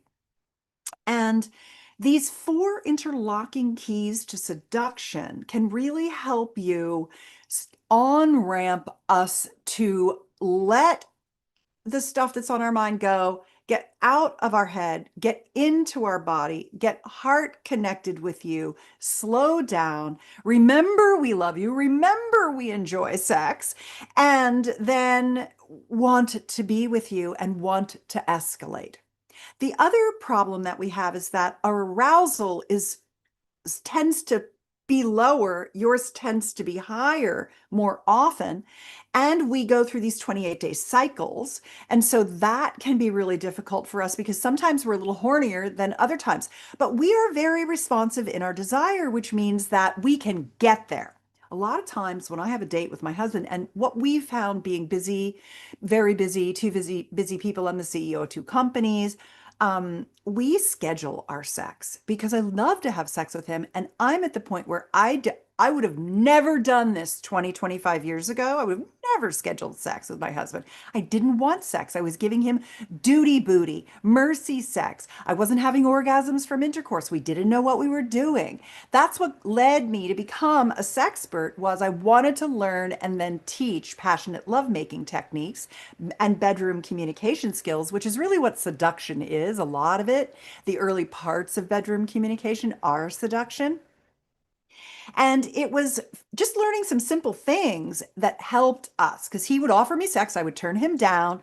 He would beg for sex. He would bargain for sex. He would try to do honeydews to get me to want sex, and none of it worked. And a part of it that has never changed is that no matter how great my sex life is, I just usually am not like, baby, I got to jump your bones right now. Like it hardly ever happens, especially in a 34-year marriage. If I have a new relationship energy experience, it's a lot easier when it's new to have that desire because there's that novelty. Who was talking about that? I don't remember. I think it was Dave was talking about the novelty this morning. And that novelty is really important for getting us kind of charged up. So when you don't have that and you're in a long-term relationship, and by long-term, I mean it could be 4 weeks, it could be 4 months, it could be 4 years, but it doesn't, that new relationship energy dissipates pretty quickly. And so you've got to have better strategies for having good sex and making offers that are the right size that we women can be like, well, okay, I could do that. Women have good intention, and after we have sex, we're like, how come we don't have sex more? Which probably infuriates you guys, right? But it's really important to on-ramp her slowly because her arousal is also a slow ramp.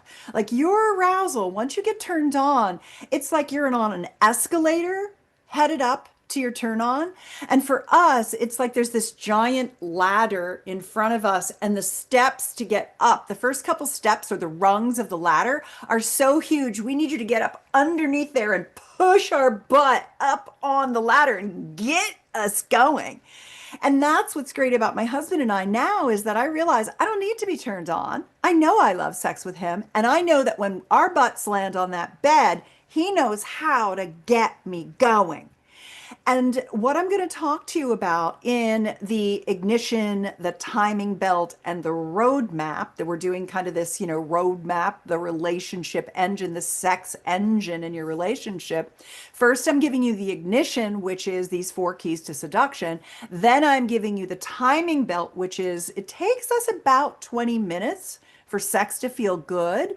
So take your time getting your erection, get your sexual function to the point where you can get hard, go soft, get hard again, because, and with our help, of course, because we don't want to be penetrated before we're ready. And we need that help to get up our arousal ladder. And then I want to talk about what's going to keep your sex span extended so your hot sex can get even hotter your whole life long, because sex is good for you. And mastery, you just get better with practice. I got an email from a woman this morning. People email me all the time with, with their issues. And she said, I have a really low libido and, I don't even masturbate. And I've got to answer her later today. And basically it's like, well, if you're not even masturbating, how could you even have a libido? If you're not even self-pleasuring, if you're not touching your genitals, if you're not, thinking about sex, if you're not touching your body, if you're not sending those signals to your brain, how could you expect your libido to be high? The more you have sex, the better the sex gets, and the more you want sex. And there's a lot of reasons for that. One is satisfaction. One is literally that your semen has testosterone in it that helps us get more turned on. So the more you give us this beautiful brew of your semen, the more we actually want sex with you as well. So it's just really interesting to understand the difference between the hemodynamics and the brain function of a woman versus a man. So the 4 keys to seduction are the place you start. Then we're going to talk about engorgement and arousal. And then we're going to talk a little bit about what it takes to keep a hot sex life getting better. So the 4 keys to seduction are small offers, vision, erotic vigilance, and vulnerability. And I'll explain briefly how they all fit together. But essentially, knowing that we're not as far ahead as you are in our desire, in our horniness, our lust, our turn on, our want, our need, our arousal, we need you to help us with some of the heavy lifting. And making us smaller offers really helps us. So instead of saying, hey, baby, do you want to have sex? You're paying attention to where she is kind of emotionally and physically and offering her things that will help her calm and relax her nervous system. So for example, and that's what erotic vigilance is. That's that's the second key. So the second key is I'm noticing, is she in flight and fright in her, sympathetic nervous system? Is she jacked up? Is she, nerve wracked? Does she have anxiety? Is she frazzled? Does she feel like she has a million things she has to do and she can't settle down? That's a major state. Another one is feed. There are a lot of women who eat to soothe themselves, women who tend to skew toward being overweight, who use food to pacify themselves and their stress. They need the calming. And then there's the fight, women who will fight with you, anger, flight. They run away, they avoid you. And so when you have the ability to offer them small offers. Babes, come sit here and snuggle with me. Would you like a glass of wine? Do you want to go in the hot tub together? Can I rub your feet? Do you need a neck rub? Tell me about your day. And then as they calm, you help them escalate by noticing where they are and giving them better and better offers. Allowing yourself to say, would you like to go in the bedroom and have a yoni massage? Would you like me to just hold you and lie down and hear what's going on with you? Would you like me to pet your hair? Would you like me to play with your breasts? Would you like to have a make come here and sit down with me and have a make out? Always without trying to get more, but just meeting her where she is. And then vision is knowing where you want to take her and making her even better, more sexy offers.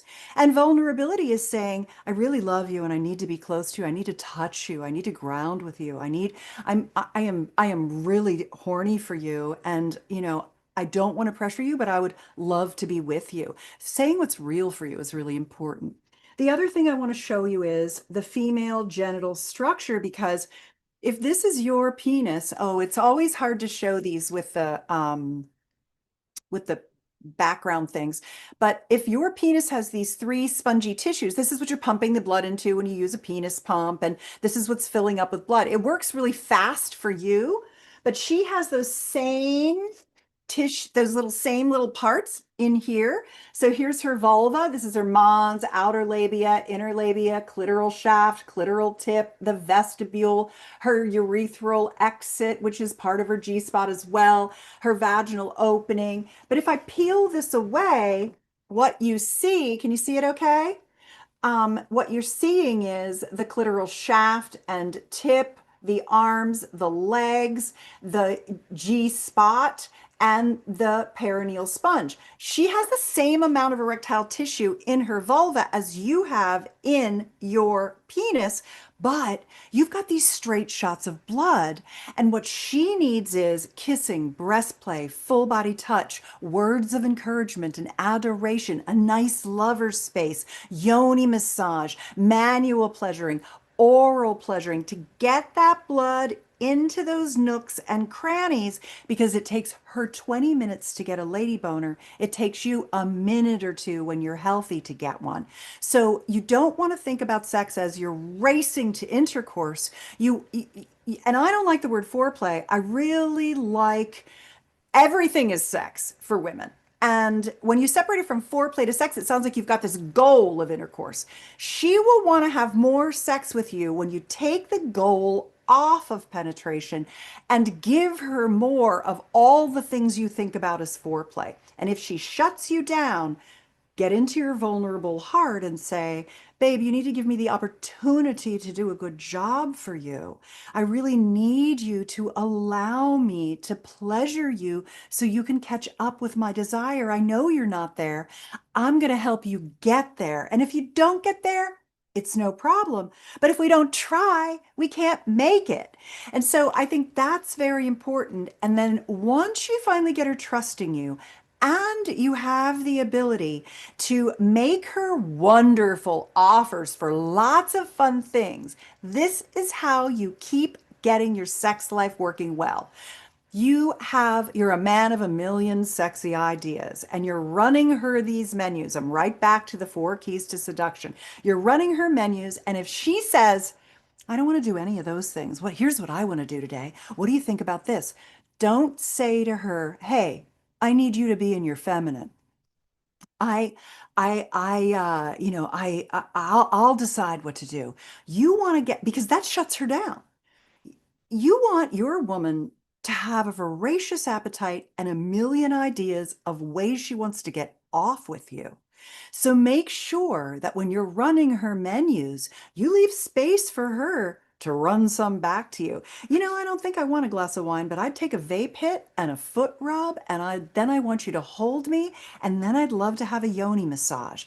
You got it, baby. That sounds good. I am in service to the goddess. Let me go make up the bed, get the lights on, get your favorite lubes out. You go take a shower, and I will go trim my fingernails and shave my beard and manscape myself. And I will meet you in there, and I will take you to heaven at any pace you want. And if after you give her the yoni massage, she's like, I don't know, babe, I think I'm so tired, say, then let me tuck you in and pull that little blanket right up over your shoulder and kiss you goodnight, because I don't want to pressure you. I only want you when you want me. And we can start completely over again tomorrow. We could do the same thing when you have more energy. I am here for you for the long run. And 9 times, 99 times out of 100, she's going to want more. She's going to be like, oh, baby, my mouth is watering. I think I need 3 little licks off you. Or, God, I'd love it if you go down on me. You've gotten me so turned on. I want to have some orgasms from oral.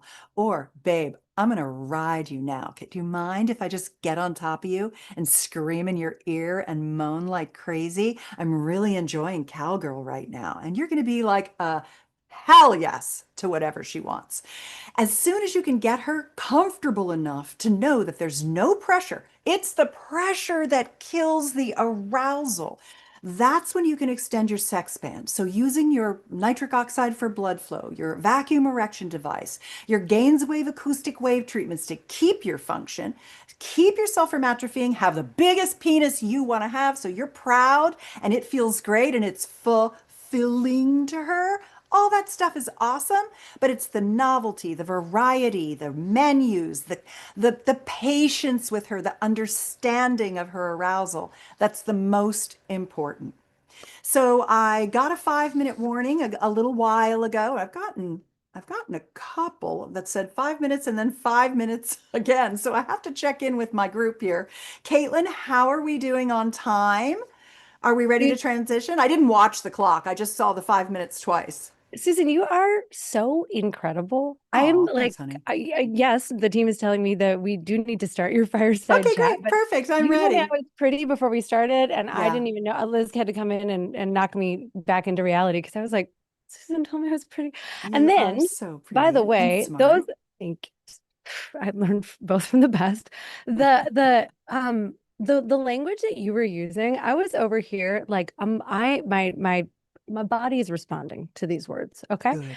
Yeah. And you can articulate something that I think Oh, women want to hear that more than anything. We want to hear that our pleasure is allowed. We want to yeah. hear that we're safe. We want to hear that, like, yeah, I got you. No matter what you need, if what you need is this, if you need us to move slow, if you need to do this, let me try. Let me try. We won't get there if we don't try. And whatever it is, I've got you. No matter where you want to go, like I got you. that's it. That is exactly it. So thank you for making it simple. Thank you for making it straightforward. Thank you for giving us the blueprint. Yeah, you have me feeling all kinds of ways over here. I want to put up a poll real quick, and then I do have a couple questions for you. Okay. And the poll is, it's about the conversations that y'all are having, guys. I want to know, in sex conversations, do you usually say what you want and ask them what they want? Do you say what you want, but don't ask much about what they want? Do you ask what they want, but don't share much about yourself? Or do you generally avoid the question? Because I think, Susan, you nailed it by saying that, if you put out as a man a menu of options and she says none of those, your best move is to say like, okay, yes, and tell me what it is that would get you going. Then like, I can play with that. Like meet her energy where it is. And so I want to give the folks a minute here to respond. And I'm curious to see where this is going to go. This is one of the polls where I genuinely I don't have a guess at what our guys are going to say. It looks right now to me like they're coming in pretty evenly. Okay, well, I'll give them an answer. I'll give them a minute to respond. But let me ask you a question, Susan. Yeah. What do you think is the number one? What do you think is the biggest mistake that men make that just shuts us down, shuts chemistry down, just like closes the door, the legs snap closed? Like, what do you think is the one thing that causes that the most in people's bedrooms? In the bedroom, you're already in the bedroom? Oh, sure. Well, maybe it's before the bedroom. Yeah, great question. Right. I mean, I think it has to be asking for too much too soon.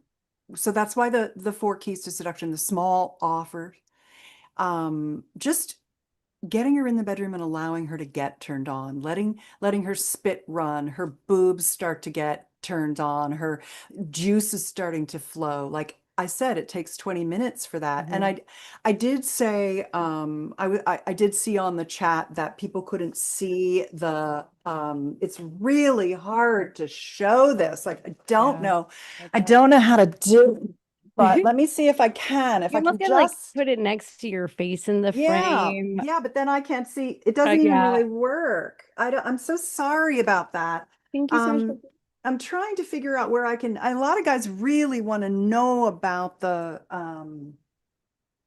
erectile tissue and all, like how the yoni actually works. Yoni well, being the female genital you know system. what? Yeah. We'll see if we can figure out a way to get those images, but I'm glad Yeah. that you brought up yoni and you brought up yoni massage Which I because love your program. I think I was gonna say one of the courses that I have, actually one of our favorite courses, one of my Yeah. favorite courses is my yoni massage course, which includes both a really deep dive on female anatomy Yeah. and also includes two actual yoni massages that I give to two different women, and I show you with my own hands exactly how to touch her, both for healing and for pleasure. And if you don't have the yoni massage in your toolkit Yeah. already, Yeah.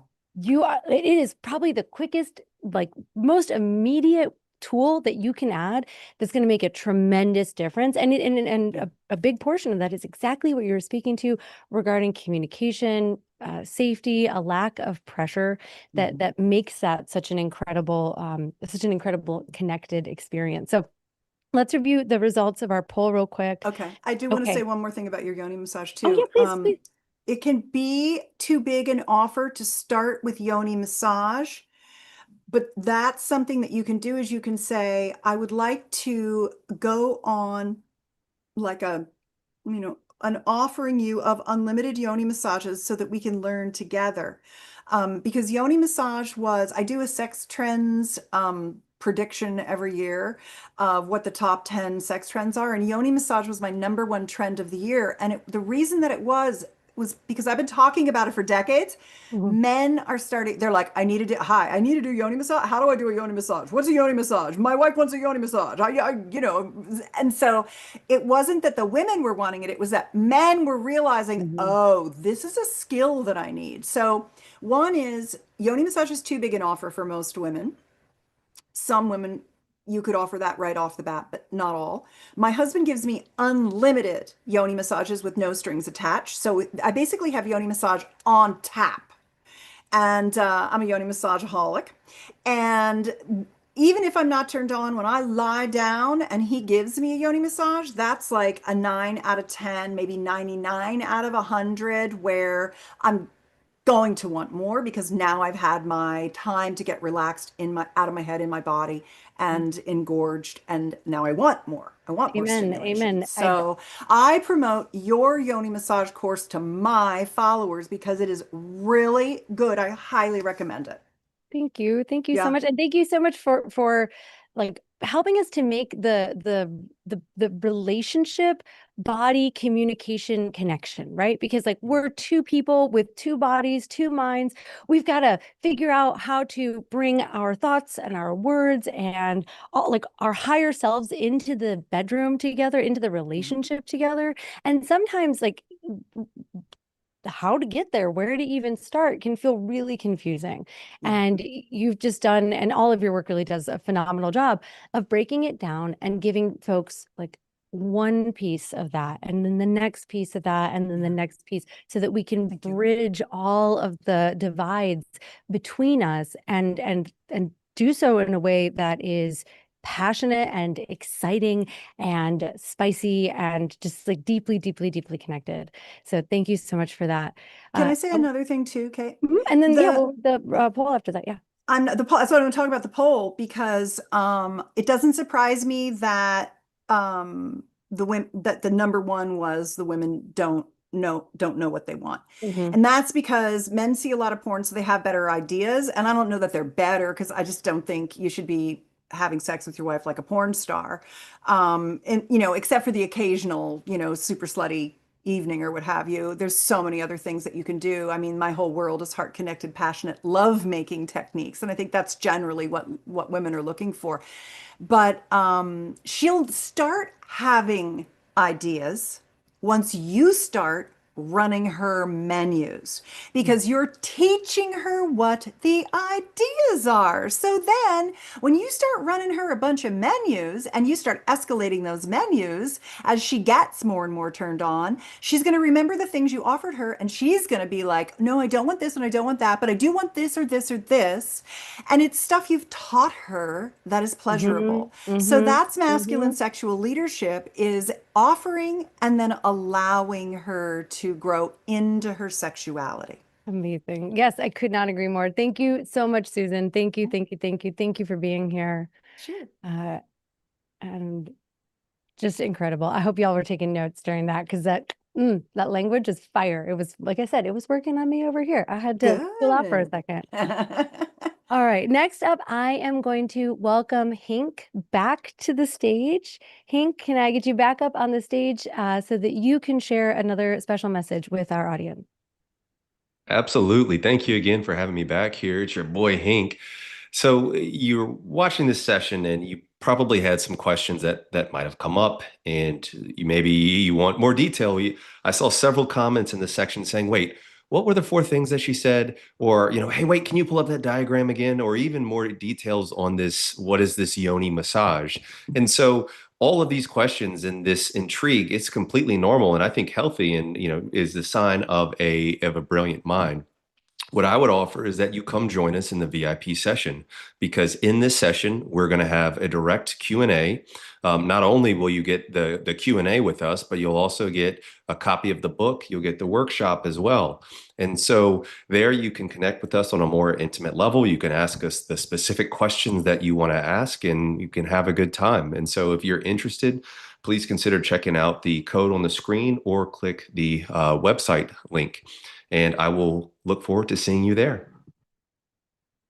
Thank you. Thank you so much, Hank. I appreciate it so much. And I sincerely look forward to getting to drop in a little bit deeper with everyone in the VIP after we hear from Cam and the spiritual engine. And then I'm going to deliver my keynote on the cultural engine. So make sure that you stay tuned. Now, a couple of notes on what we just learned. We just talked about relationship patterns and communication and how emotional safety directly impacts desire, both for men and for women, right? And one of the reasons that Bathmate is the gold sponsor for the summit is that they are focused on giving men tangible tools to build real embodied confidence. And actually, I just got one of the best endorsements from a client of mine on the Bathmate. I'm going to tell you exactly what he said after we watch this brief 90-second message from Bathmate. Can we please roll the clip?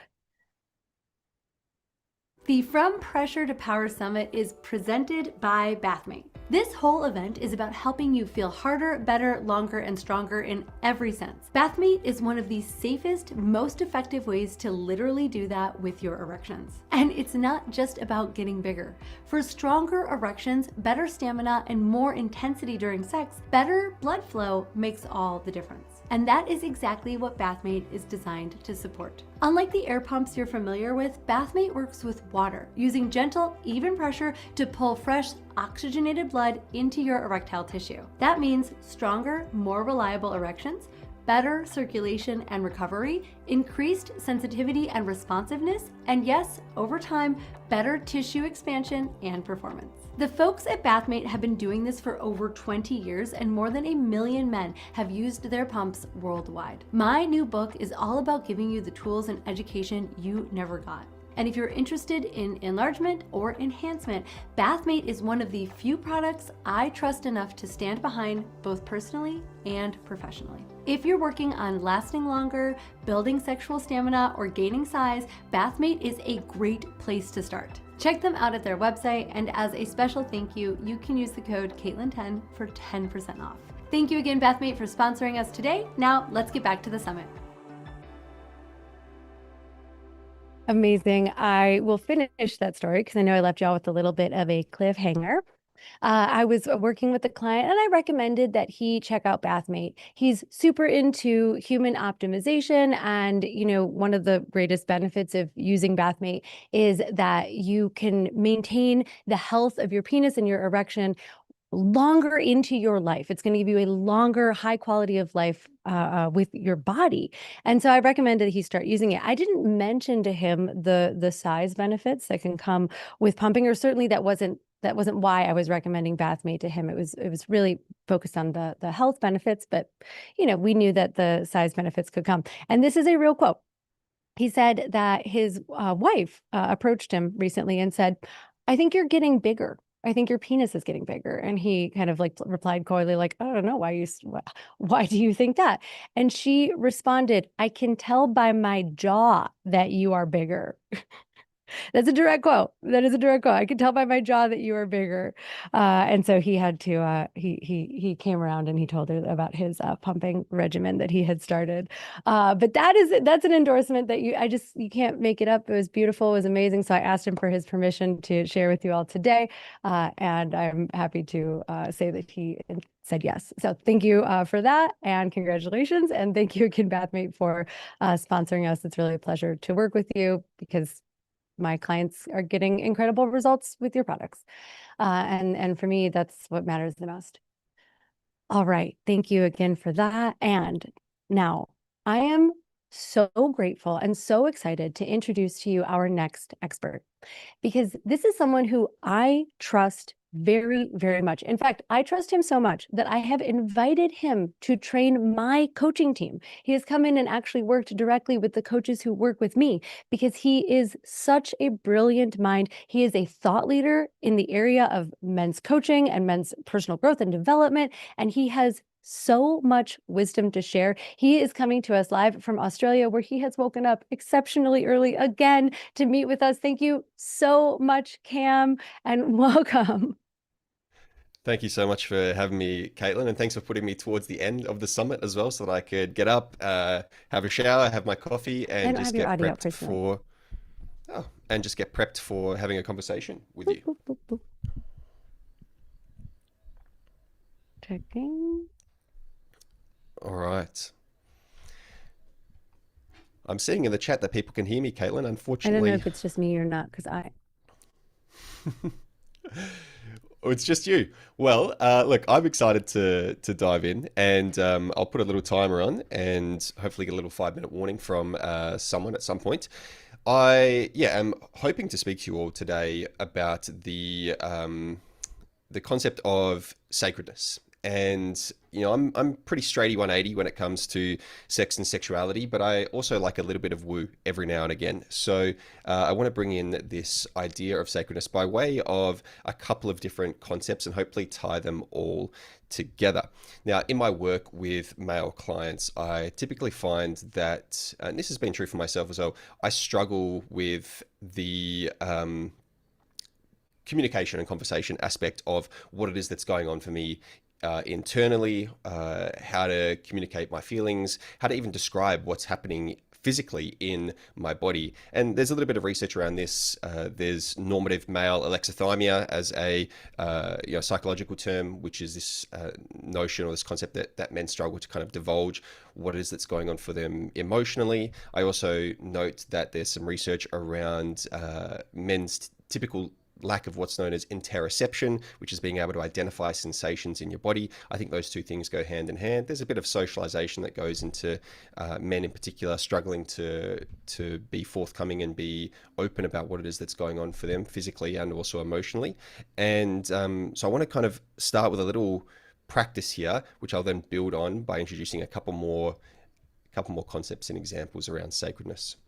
Hopefully I'm not too jittery because I've just finished this coffee. So the little practice, if you would like to do this with me, you by all means don't have to do this, is to close down your eyes, take your left index finger, so the index finger on your left hand, pop the tip of that finger in your mouth and just gently bite on the tip of that left index finger for about 10 seconds. Now, you're not trying to chomp the index finger off. You're not trying to hurt yourself, just applying gentle pressure for a couple of seconds to the tip of your left index finger. I'll do this with you. And when you're ready, take the left index finger out of your mouth, keeping your eyes closed, hold it out in front of your face, and see if you can send your awareness or focus your attention on the tip of the left index finger. And notice what you feel. Do you feel a pulsing sensation?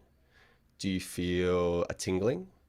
Maybe you feel, because it's been in your mouth where it might be warm, you feel the cool air against the outside of the index finger, whatever it might be. Just notice what you feel. There's no right or wrong answer to this. And keeping that left hand in the air with that left index finger outstretched, keeping the eyes closed, I want to invite you now to bring your right index finger out in front of your face as well. So you're not biting the tip of the index finger of your right hand. You're just bringing it out in front of your face with your eyes closed. I want you to see if you can send your awareness now out to the right index finger. So shift your attention, your focus from the left hand to the right hand to the tip of your right index finger. And again, the prompt is, what do you notice? Do you notice a different sensation in the tip of your right index finger? Do you notice that it's warm, that it's cold? Do you notice any tingling or a lack of sensation there? Because that's also noticing something. Maybe it even mirrors the sensation that you notice in your left index finger. So one more moment here. Take a deep breath in. Exhaling. You can put your hands down. You can open up your eyes. And my hope is that after doing that little practice, you were able to feel something in the tip of the index finger of your right hand. And even if you're able to feel nothing, you're still feeling something. There's still an awareness of something. There's an awareness of a lack of sensation there. And the reason why that's important as a concept to begin with is we didn't do anything to the tip of our right index finger. We did do something to the tip of our left index finger, right? We applied stimulation and, we were able to feel something from that, hopefully. But the concept of just noticing something in your body without having done anything to it is a foundational aspect of what I want to speak about today around sacredness, about intentionality, which is how I'll start to define sacredness here a little bit. So when I think about relationships with our own bodies, relationships with our partners, but also relationships with maybe something greater than ourselves. And I know in the chapter of Caitlin's book, The Spiritual Engine, she uses a variety of different language there. I think the word that she lands on to encompass everything is divine. And I like the word sacred. Divine has a little baggage for me, but that's okay. And so similarly, some of this language might have some baggage with you, so you can substitute to something that feels right for you. I like to try and find intentionality in those three relationships. So we might call these the three, quote, sacred relationships, or the three intentional relationships, or the three divine relationships, whatever you would like to call them. And as a reminder, those are your relationship with your body, your relationship with a partner, or other people in general. Doesn't have to be a sexual partner, but we'll keep it in the sex realm today. And then it's a relationship with something that's greater than yourself. What's linking you and your partner? What's linking you and your lover, right? What is there that's encapsulating both of you? And that could be, again, language that you use. It could be your own religion, could be your own spiritual beliefs. I like to think of it as just something that's greater than ourselves.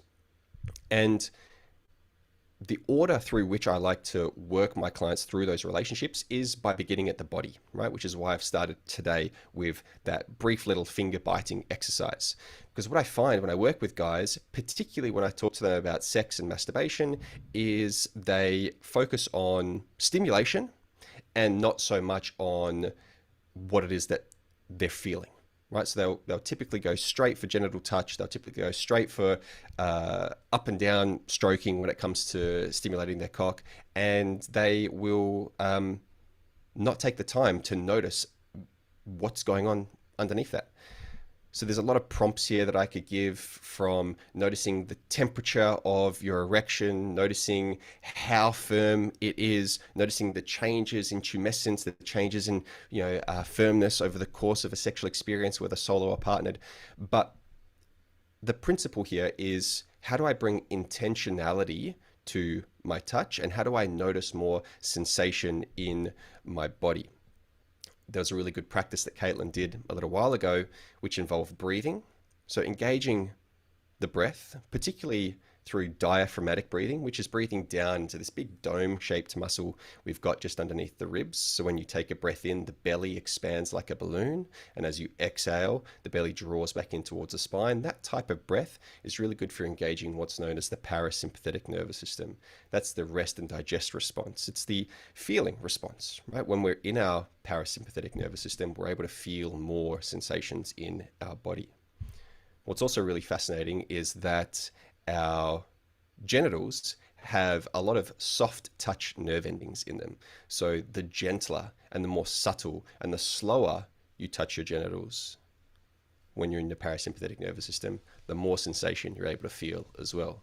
So again, that slowness, that intentional touch, that sensual, that erotic touch, bring that energy to, or bring that approach to both touching yourself and touching your partner, can result in more sensation. But I often find with the guys that I work with that they think that harder, faster, stronger touching is what's going to result in more sensation, but that's often counterintuitive.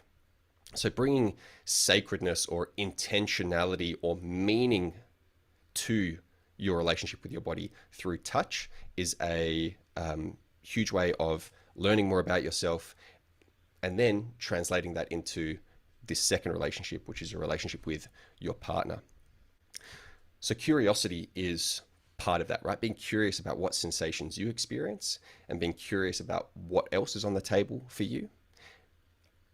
I want you to extend that curiosity then to your partner. If you can be aware of sensations in your own body, being curious about those sensations, trying new things, novelty, as Susan was talking about when it comes to your own touch, how can you extend that curiosity, that interest, that awareness to sensations in your partner's body? So again, how can you be intentional, and how can you add meaning and sacredness, divinity, whatever your language is for it, when you come to touching your partner's body, when you come to engaging with the sensations that they're experiencing? There's a beautiful concept of entrainment, which is touched on in the Spiritual Engine chapter of Caitlin's book. And the idea of entrainment is the syncing up of our nervous systems. Right? So when we are deeply intimate with another person, and that again could be through sex, but it also could be through other practices like singing in a choir with a group of people. Entrainment happens a lot there, where nervous systems sync up. One of the signals of that is breathing together, is having a similar heart rate, is having a similar physical experience, an embodied experience. And when we're being intimate with our partners, very often this happens if we're really paying attention to them and we're really slowing down and being present in the moment with what it is that's happening. So you might notice that your breath starts to sync up with them. You might notice that you are feeling things in your body that you maybe don't typically feel, and you're starting to go, oh, I wonder where that's come from. And that curiosity can lead you to an answer, which is, maybe that's coming from my partner. Maybe what I'm feeling is what they're feeling.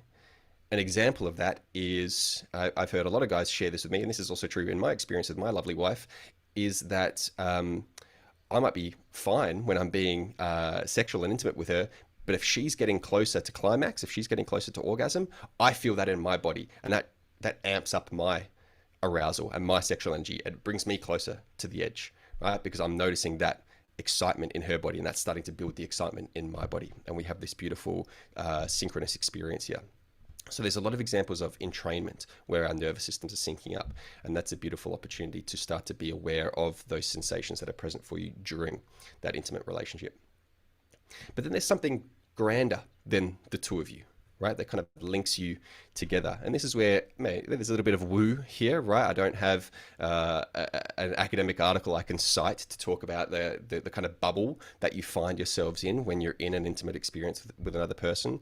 But if you've ever done any BDSM practice, or you've ever done any like really tantric or spiritual lovemaking, you might be familiar with like this kind of bubble that you find yourself in. If you've ever been really present with another person on a date with them or going out to eat dinner, right? And the kind of world fades away and it's just the two of you talking, flirting, engaging with one another.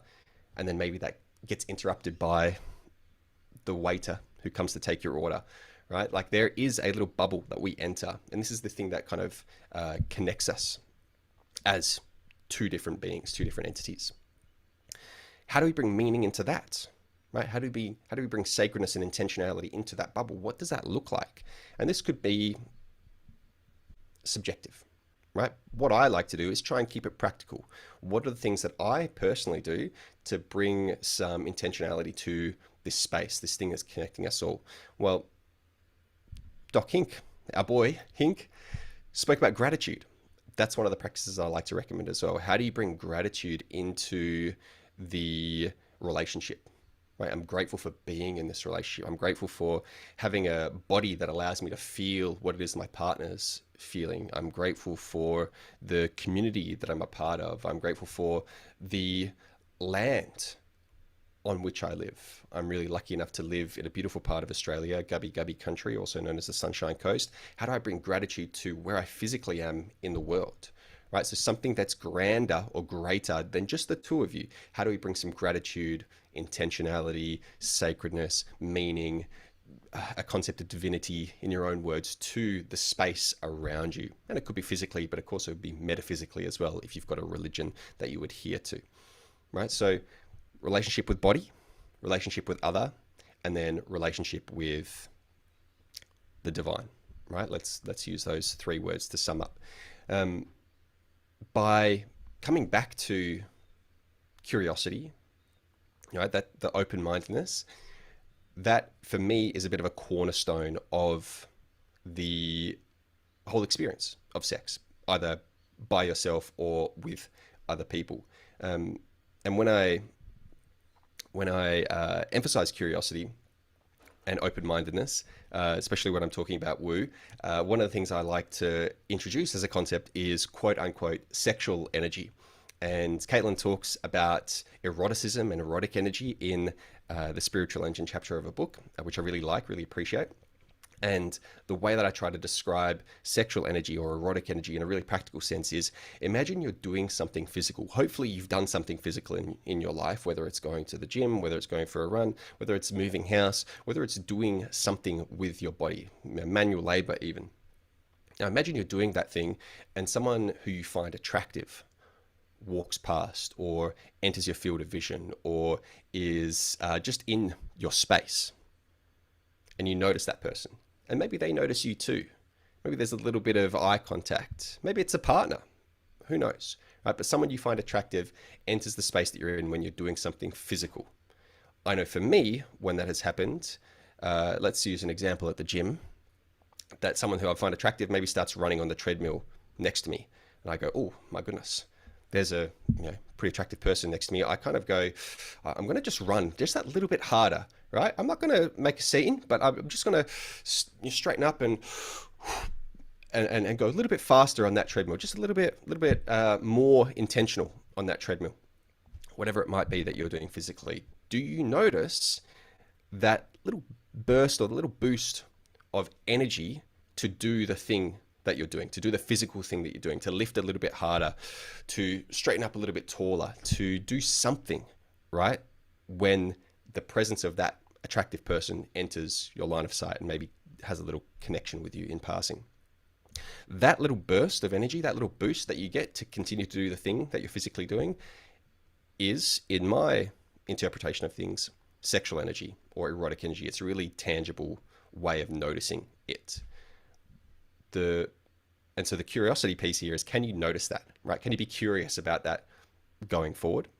Now, the key to understanding this is that that energy that little burst is not dependent upon that person, right? Because that burst doesn't come from them. It comes from you, right? You generate that sexual energy. You generate that eroticism. You generate that arousal, right? It isn't from them. And taking ownership, taking responsibility, wearing the onus for generating that sexual energy is a fundamental part of the sexual journey that I try and take my male clients on. Because I find that a lot of guys that I work with tend to outsource their sexual energy. They tend to outsource their arousal, their eroticism to something external, whether it's their partner or fantasy or pornography or sexual stimulation. There is a outsourcing that happens. And so I really invite the men that I work with and the men that are listening to this to see if they can generate that sexual arousal, that sexual energy, without it needing to be dependent upon an external resource. One of the ways of doing that is by coming back to that beautiful practice at the beginning of my talk. And instead of thinking about your right index finger being the thing that you send your intention and your awareness and your focus to, can it be your genitals instead? Can it be your sex center of your body? Each spiritual tradition has their own way of describing the quote sex center. Svadhisthana chakra, the lower dantian, could be Kundalini energy they're talking about, could be Jing, could be Ojas, right? There's a variety of different words for it in the same way that there's a variety of different words for divine and sacred and whatnot.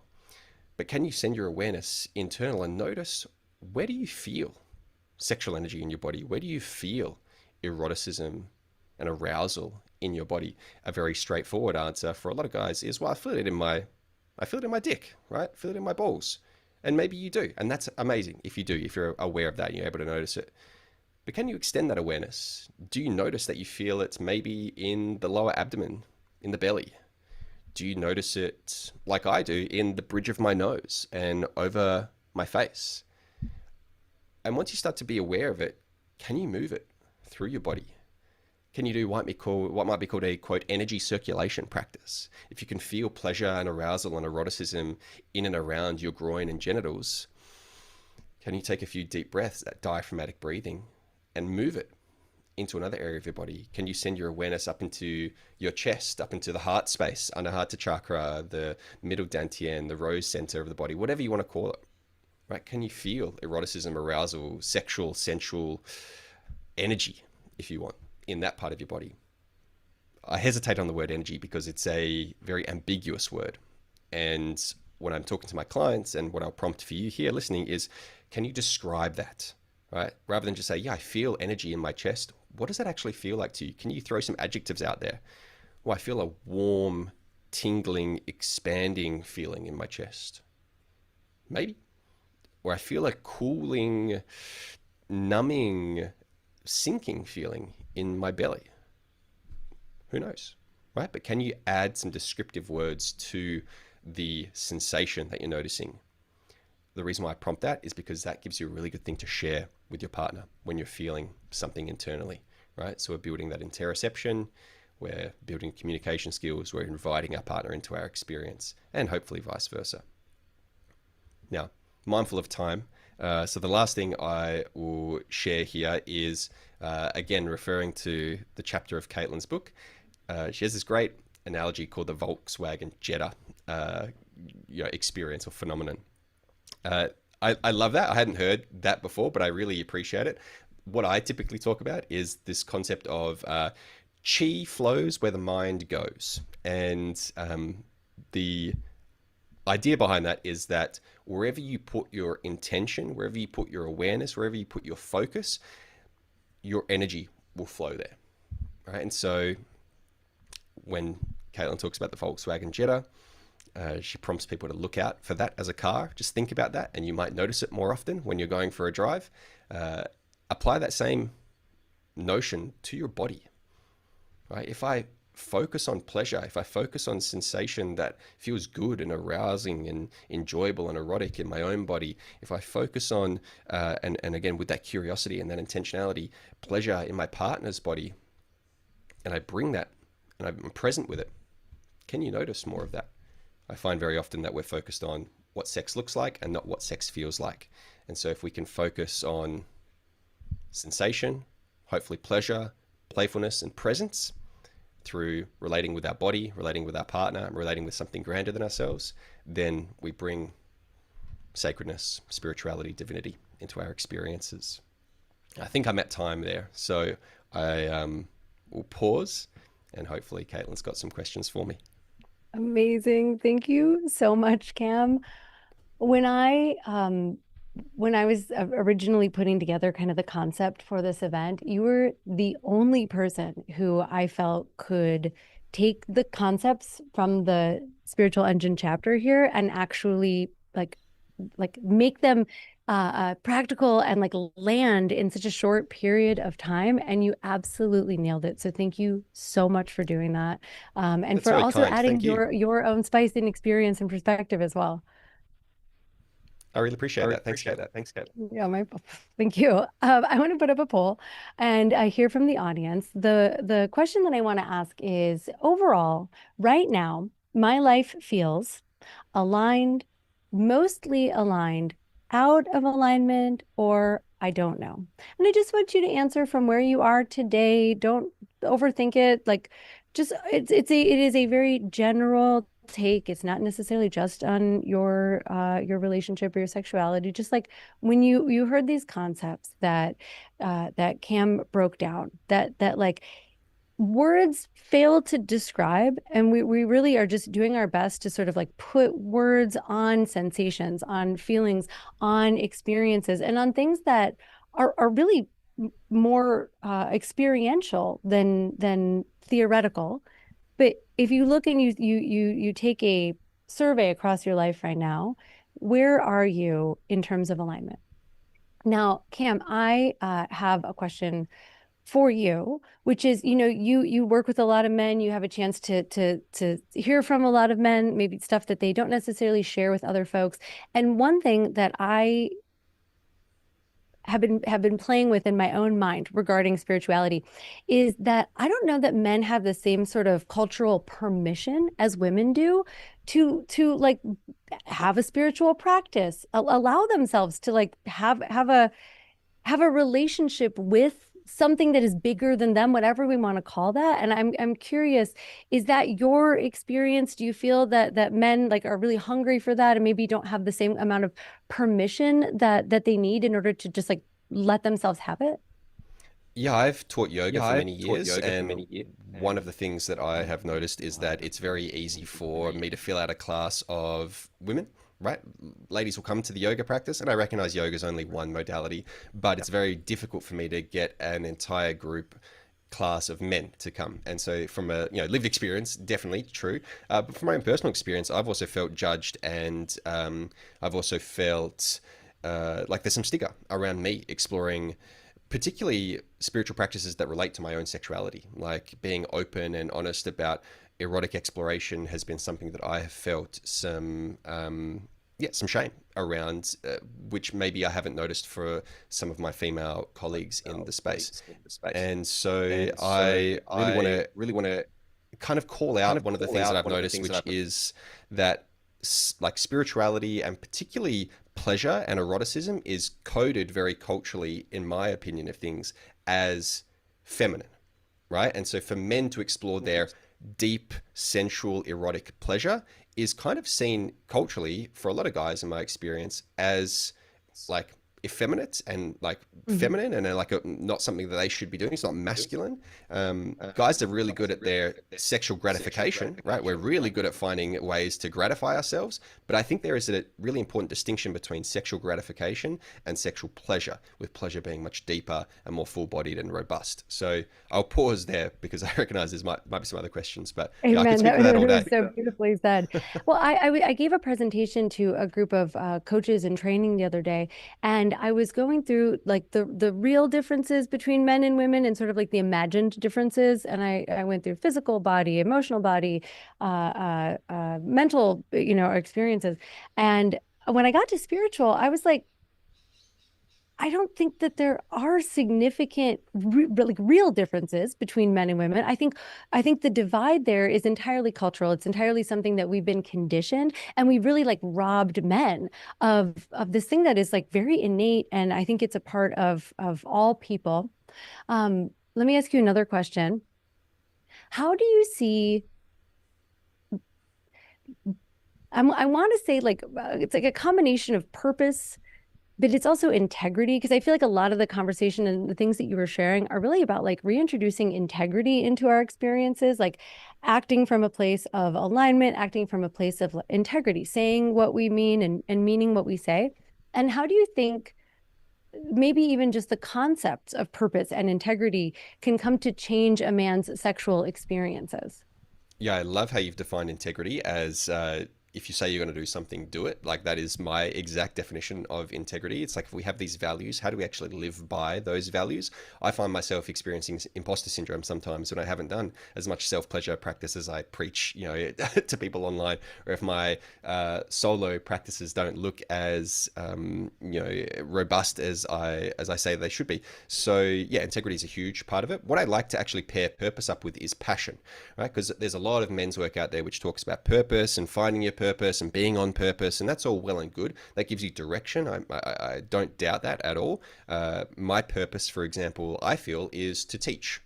And the reason why I like to pair passion up with that is because sometimes we might not be very passionate about our purpose, right? Or we might go, if I want to teach, for example, I find ways of doing that I feel passionate about in those moments, right? Because I can teach in a variety of different ways. I can teach like this at a summit. I can teach one-on-one through coaching. I can teach through the consent education workshops that I do for adolescents at high schools. I can teach through the men's DV groups that I run on a Thursday night. Like there's so many different ways that I can teach. I can create content online. I can create a course, right?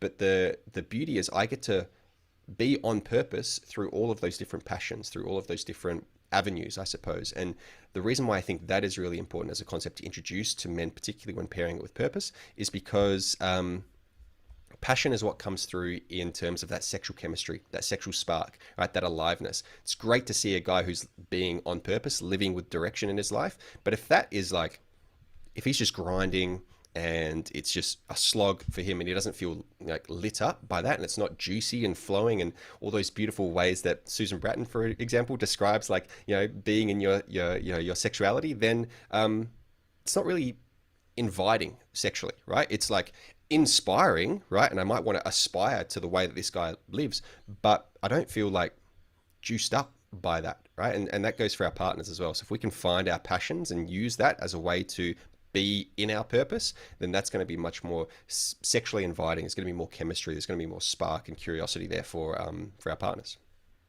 So eloquently distilled these like concepts that I think many of us have I don't know, is it cyclical, but a relationship with that can feel like inconsistent.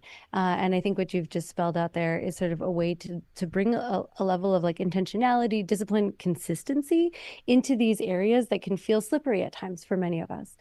Let's take a quick look at the poll results over here. I'm seeing that nearly 50% of folks selected that they feel that their life feels out of alignment right now, and a significant number said also mostly aligned, or that they don't know. And I just want to speak to that really quickly and say that I'm so glad that you're here.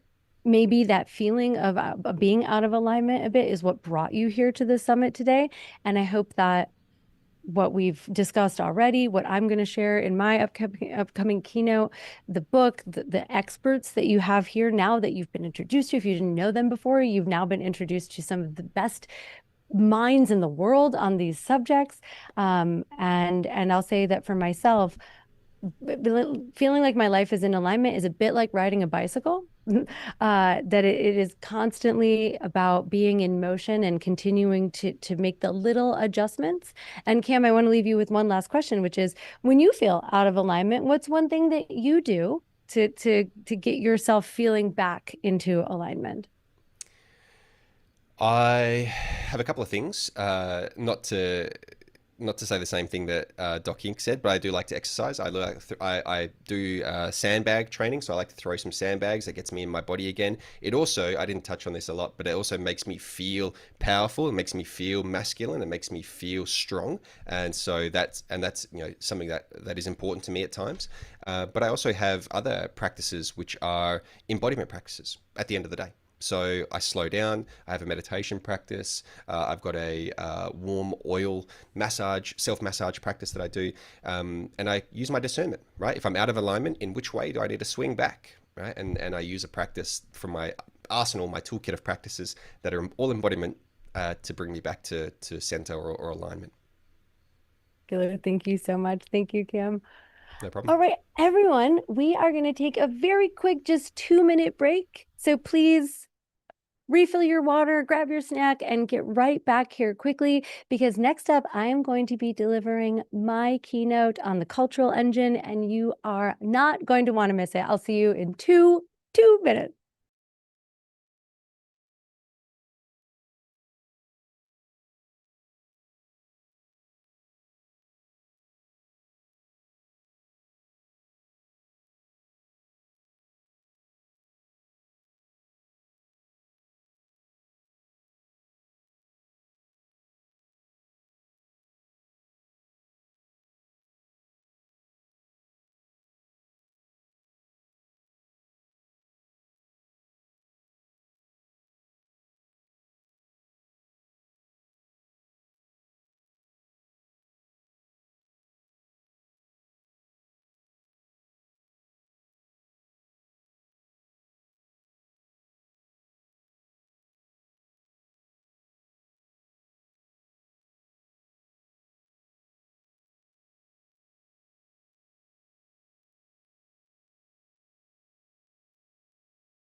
All right, everyone, I told you it was going to be a quick break. Please find your way back to your phone, to your laptop, to your computer, and get ready to join me for my keynote that I am so excited to share with you today, which is on the cultural engine. Now, this is the most subtle, most overlooked engine. And even though it comes after the physical, mental, emotional, relational, and spiritual engines, it is often the one that keeps men stuck. So if you've worked on everything else and you're still not getting the results that you want, the cultural engine is going to explain why. And here's why it matters. Culture is everywhere, but it's almost entirely invisible. It's sort of like the air we breathe. Culture shapes our thoughts about what we should be, do, and have. And then those thoughts repeat, and repetition makes them into beliefs. And then beliefs shape your reality. Today, we're going to name the myths that get imported into your mind as beliefs. We're going to get honest about what it costs you to believe them, and then we're going to put some of them to bed once and for all. Quick question. Have you ever thought to yourself, isn't sex supposed to be easy? I'm going to argue today that a lot of sex and relationship struggles are not at all personal defects. They're actually predictable outcomes of cultural conditioning. especially around unrealistic standards for men and the things that we absorb from adult content and jokes and our families and our early experiences. Now, we already understand that intelligence isn't just one thing, right? People have different strengths. And I think we've missed one that matters a lot: erotic intelligence. Some people are just innately better at sex. They just seem to get it. And for other folks, just like everything else that we've talked about today, it is a learnable skill. And when you really think about it, how could sex be easy? It is one of the most vulnerable things that we ever do. It's filled with risk and reward. It is deeply intimate. It is very high stakes for the nervous system. So if sex hasn't always been easy for you, if you've struggled or you're still learning, know this: you are normal. The idea that you should be able to just close the door and it's just going to work, that if you're in love, sex is always going to be amazing, you'll always orgasm at the exact same time, that is not truth. That is cultural programming. And here is the good news: the more that you can dispel these myths, the more that you will clear the gunk out of your cultural engine so that you can regain choice and autonomy.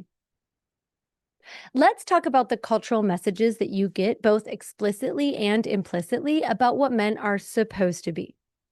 You get the message that you are supposed to be good at sex, to want it constantly, and prioritize it always, or else something is wrong with you.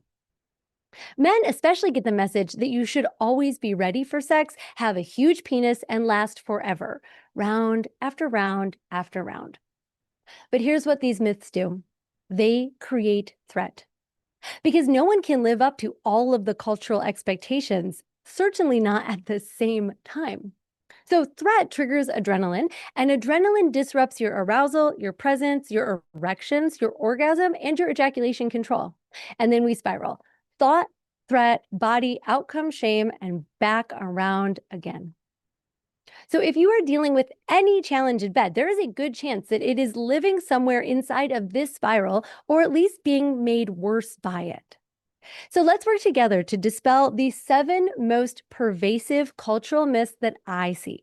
Now, I've been on YouTube for 10 years and I have read an absurd number of comments, sometimes to the detriment of my mental health.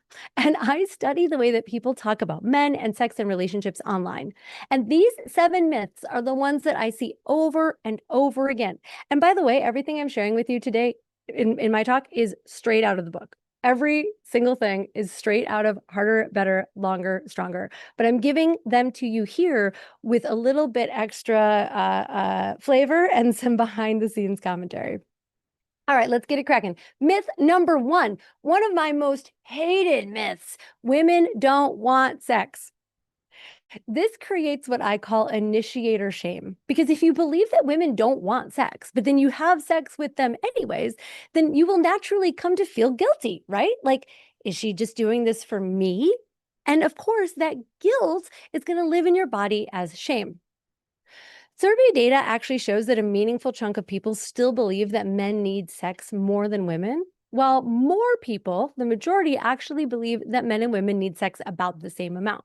And the research overall suggests that men and women desire sex at surprisingly similar rates.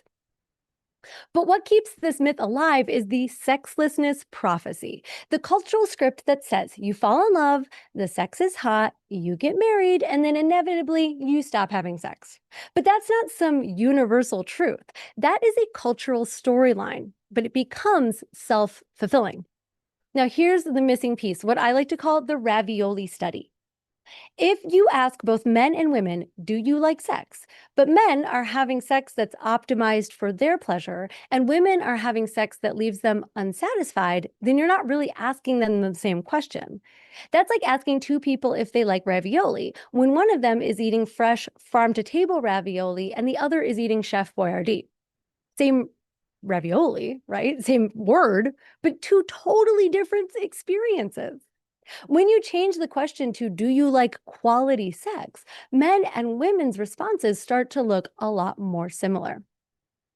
And here is the missing context. In long-term relationships, especially for women, desire correlates strongly with emotional safety. When women feel emotionally safe, respected, supported, like they have equality and their boundaries are being honored, desire tends to rise. Relationship satisfaction and sexual satisfaction are so tightly linked that sometimes the real move isn't to try harder in bed. Sometimes it's just to build safety and connection so that sex can be wanted instead of performed. Moving on to myth number 2, that women's orgasms are difficult. This belief feeds the orgasm gap. And here's the key point. It is not your fault. We were all taught that sex equals penetration, that penis in vagina is sex. And why wouldn't you believe that? There are not a lot of places out there that you could go to learn about this. But the vagina is not the primary organ of female pleasure.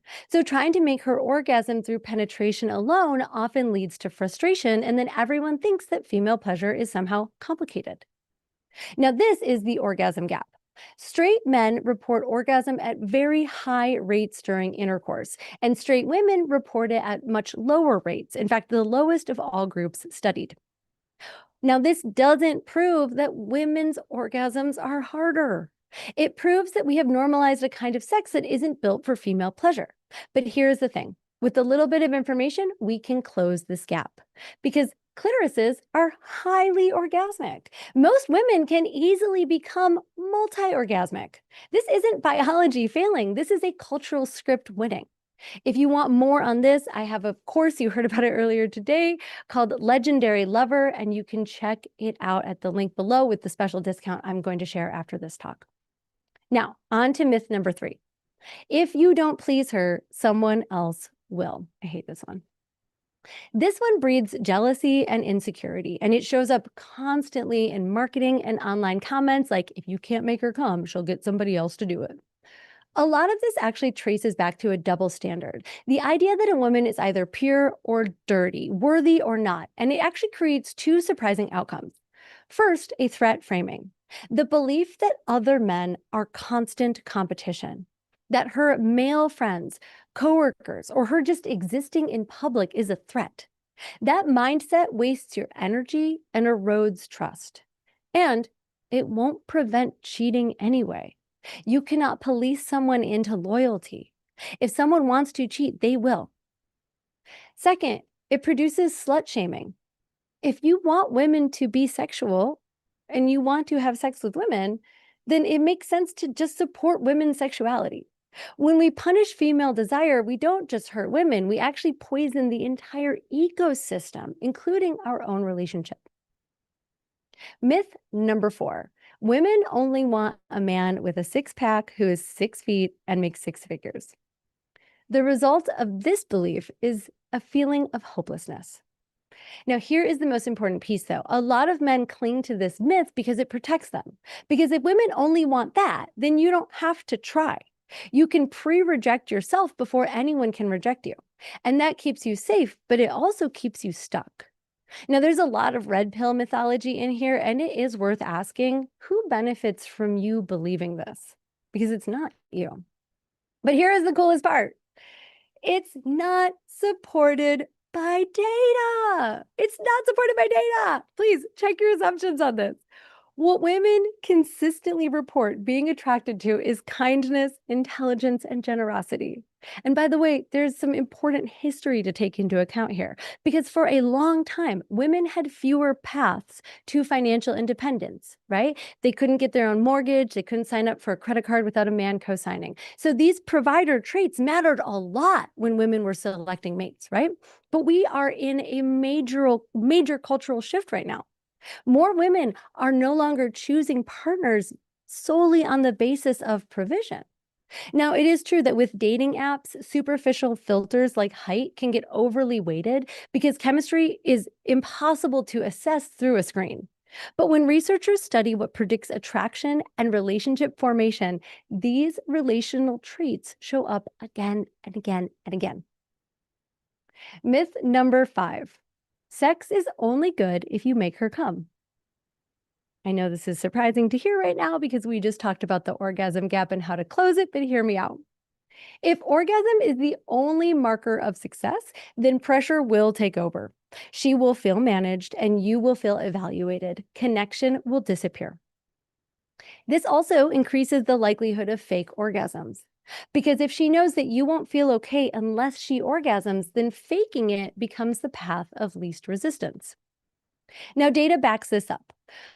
Intercourse alone is sufficient for orgasm for a minority of women. Most need clitoral stimulation. And Dr. Lori Mintz nailed it when she said that expecting orgasm from penetration without clitoral stimulation is like expecting a man to orgasm from only touching his balls.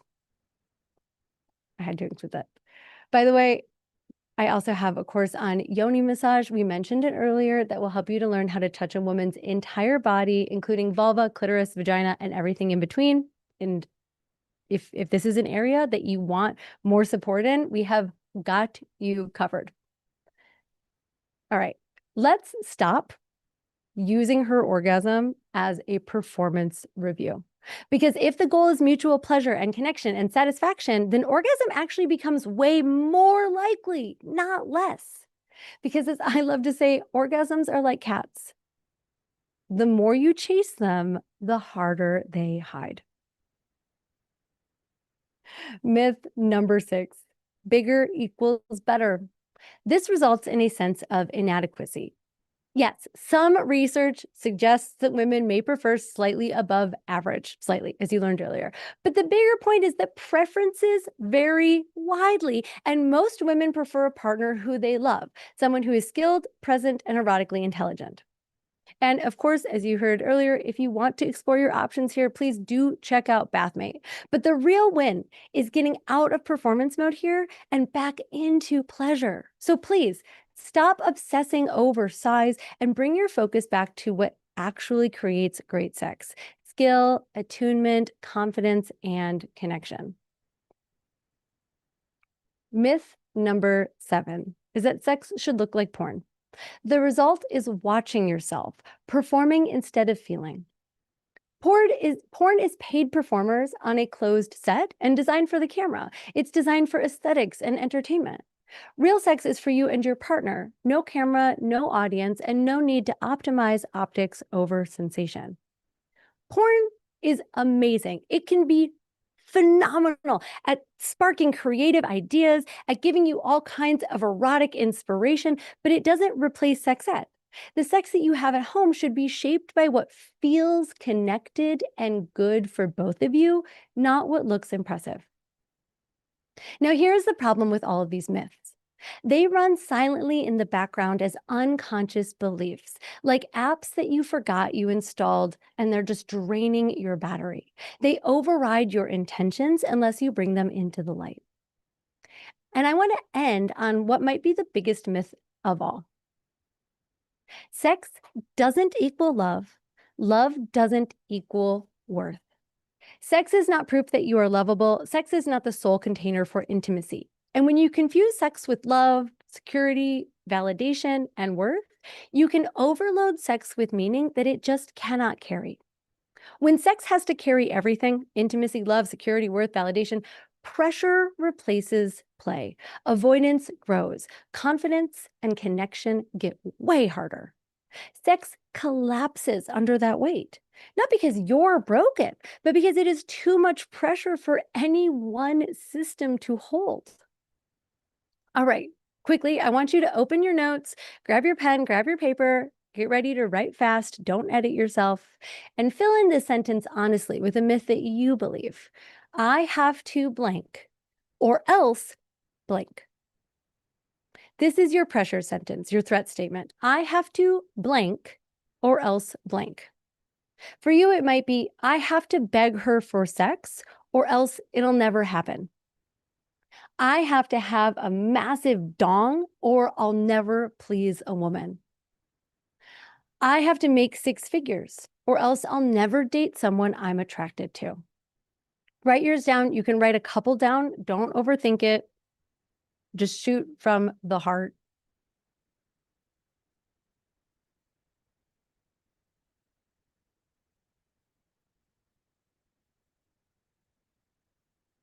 All right, I hope that you've gotten a couple down. Now we're going to reframe it. All right. So we are going to offer a new frame in order to counter that myth. And the reframe that we're offering is I get to blank so that we can blank. I get to blank so we can blank. And the we could be you and a current partner or a future partner. I get to blank so we can blank. I get to slow down so we can figure out what turns her on. I get to focus on her pleasure so we can learn from each other. I get to make exactly how much money I make so that we can focus on what really matters. Take a second and write down your reframe. I get to blank so we can blank.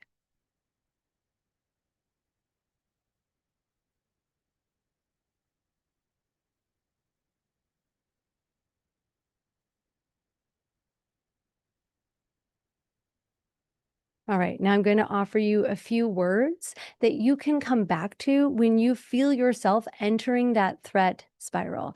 A few words that I like to call a reset word that you can offer to yourself when you feel that you are starting to get into threat mode. And they are slow, breathe, ask, and lead. And when you think about this in the reframe sentence, it could be, I get to slow down. I get to breathe.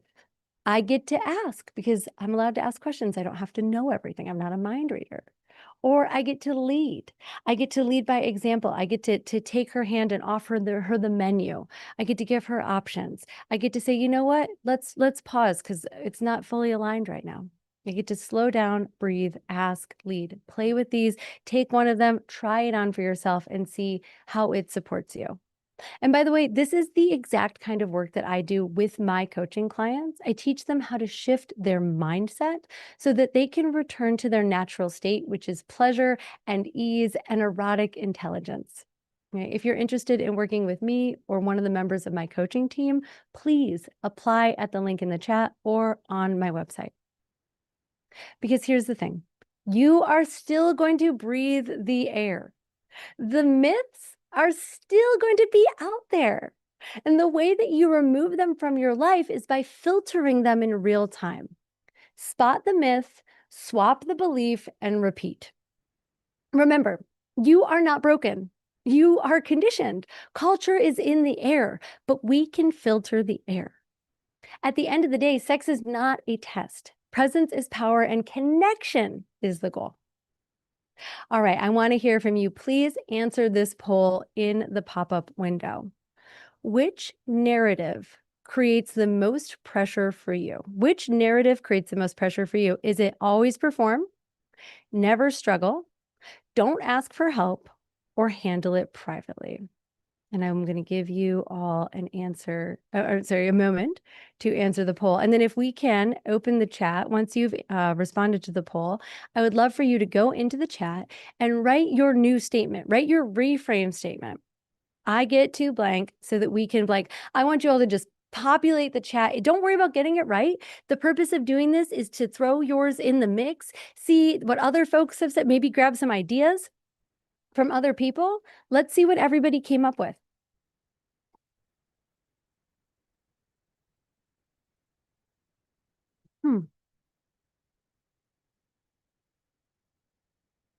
And you all are doing so incredible. You have stuck with this. You have responded. You have been present. You have offered phenomenal insights, questions. I'd love to get to 100% on this poll result, or at least as close as we can.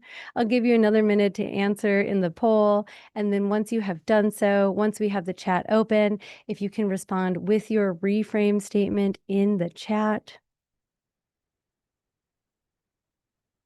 All right, it looks like, I'm going to read the poll now. It looks to me that at 43%, almost half of you chose always perform. That the narrative that creates the most pressure for you is that you should always perform. And that absolutely tracks. I hope that what we have covered already today and what we are going to jump into now as I begin to tie up all the loose ends and put a bow on our summit today, that you have learned a different way of thinking about performance, a different way of thinking about your sex life and your romantic life that's going to take that pressure off of you and allow you to know that you don't need to live with the pressure that both comes from external and internal that tells you must always perform. All right, before I give my closing remarks, you have stayed with us today, and that was not an accident. You had to move things and make space and say no and schedule and put things on your calendar and even sacrifice just to be here. And I know that you were not just here for information. You were here because something inside of you is ready. You're ready to carry yourself differently. You are ready to stop holding on to this stuff in isolation and trying to do it all alone.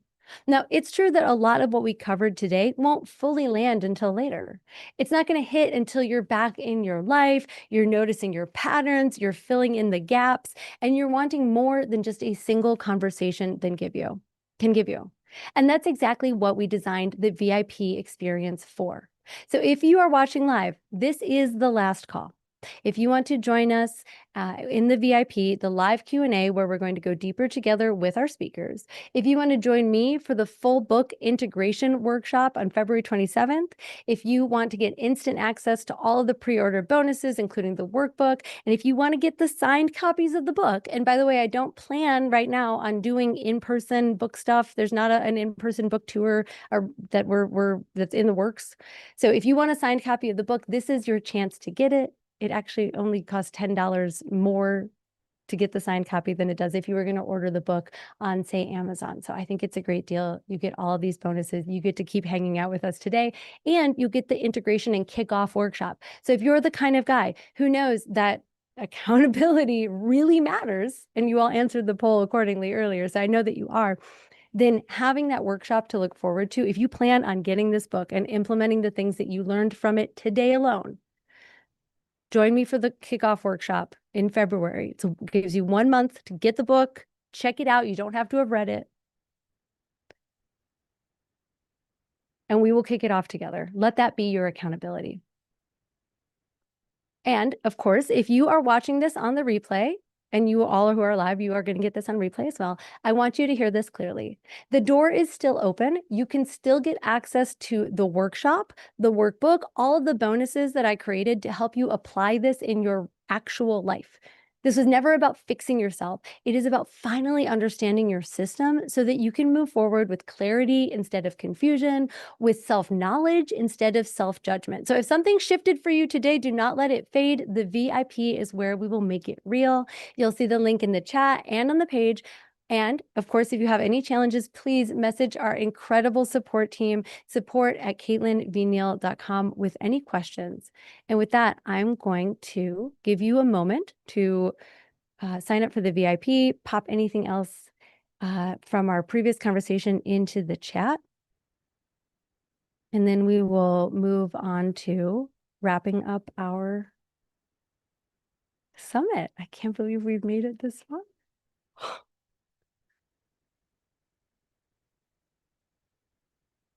All right, everybody had a chance to sign up for the VIP, last chance, so that the support team can make sure that you all get your links and that you'll have a smooth transition to the VIP. Great. All right, then I am going to put together my closing remarks here. I want to begin by briefly reminding everyone what today was truly about, because this was never just about erections or timing or performance. Those are symptoms. This is about what happens to a man when he starts doubting himself in the one place that he wants to feel most confident. Because when sex starts feeling shaky, it doesn't stay in the bedroom. It leaks into your mood, your confidence, your relationships, your leadership. So if you have carried that alone, I want to tell you that you are not broken. You are operating with incomplete information. And today, that has changed. What you've been dealing with is not a personal defect or a character flaw, and it is not proof that you are failing as a man. It is a system signal. And earlier today, I promised you something, a complete map. Not a random list of tips, not another try this trick tonight, not something that works for a week and then collapses under pressure. A complete map so that you can finally understand what's actually happening inside you. And now you have it. Because what changed today is this. Before you had pressure and confusion, before you had symptoms and shame, before you had a story in your head that said, this is just me. And now you have language, you have a framework. Now you can look at a moment of struggle and say, this isn't proof that I'm broken. This is an engine asking for attention. Because pressure isn't proof. Pressure is information. So here's the roll call. Fast and simple and powerful. Physical, mental, emotional, relational, spiritual, cultural. 6 engines, 1 system. And when even one of these engines is under strain, your sex life will feel it. Not because you're weak, not because you're defective, but because your system is intelligent. It is communicating. And the moment that you stop treating that communication as threat, you can turn it into something else. You turn it into direction. You turn it into strategy. You turn it into power. Pressure isn't proof. Pressure is just information. And information, when you know how to read it, becomes power. And now that you have this information and you have all of my courses available to you, you have a next step. Now, what I want to celebrate you for is something that really matters, because if you stayed today and you listened and you reflected, and if you noticed yourself getting uncomfortable at points, then you did the work. Because discomfort is not a problem. Discomfort is data. And if you felt something land, whether you felt resistance or you felt relief, that means that you were present enough to get the signal. And that willingness is already power. Now, here is where a lot of men lose momentum. They leave an experience like this thinking, okay, I'm going to fix everything. And I'm going to tell you something. If you try to fix everything, you will fix nothing. Power is not about doing more. Power is doing the right thing first. So here's my directive for you. Choose the one engine that will create the biggest cascade of wins for you. Not the one that you want to pretend isn't there, the one that if you address it will free up the whole system. Let me give you some examples. If you know for you that it's the physical, sleep, and stress basics, get clarity where you need it. Don't guess. Sign up for Merrick Health and figure out what's actually going on. If you know for you it's the mental engine, interrupt your internal commentary, rebuild presence, and apply for coaching. If you know for you it's the emotional engine, name what you avoid, begin to build resilience. If it's the relational engine, have one honest conversation, engage in a repair practice. If it's a spiritual engine, begin just by defining what intimacy means to you. If it's a cultural engine, drop one expectation you never agreed to. Or whatever it is that you took away from any of our incredible speakers, start with one thing. All right, it's time for our last poll, which is, which engine are you going to focus on first? Which engine? Physical, mental, emotional, relational, spiritual, or cultural? I see these, they're flying in. Oh my God, amazing. Bop, bop, bop, bop, bop. Keep them coming. I want to know, where are you starting? And as you all get in there and you answer, and it's going to be neck and neck, I can tell, I want you to commit to just one simple truth.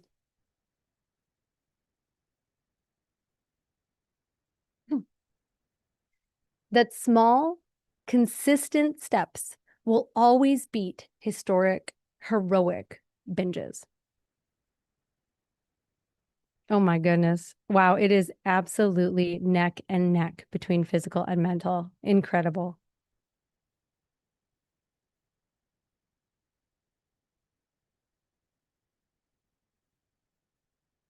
Couple more seconds. Ooh. Okay. Oh. All right, let's close the poll. It is physical, but just by a hair, physical and mental. Thank you so much. And actually, slightly different spread than when we asked you at the beginning. Great job, everybody. All right. Back to what I was saying. Consistent steps will always beat big binges. Because tomorrow power looks like this. You're going to notice the signal, you're going to name the engine, and you're going to take one step. Not 5 steps, not 15 steps, just one. Less bracing, more steadiness, and it's going to lead to more choice. Because we're not here for perfection. We are here for direction. And guess what? You don't need confidence to start. Starting is how confidence gets built. Now, let's talk about the objections that are going to come up when you go to start, because I know that they're here, so let's just meet them head on. If you're thinking to yourself, this isn't going to work, I've tried everything. What you have tried before was fragmented fixes. Now you have a map, and that changes everything. If you're thinking, I don't have time, look, when something matters, you make time. This is worth your time. Your body, your eroticism, your sex life, it is worth your time. So don't wait until you are in a crisis to address this. Don't wait until you are about to lose a relationship to get serious. This is your life. Consider this your permission slip or your wake-up call. And if you're thinking to yourself, I just don't want anyone to know, okay, then don't make it public. And don't ask your partner for permission to take care of yourself. Private growth is still growth. And I'll add this too, because it really matters. You do not have to have a problem to deserve this. You can simply do this because you want to get better. That still takes courage.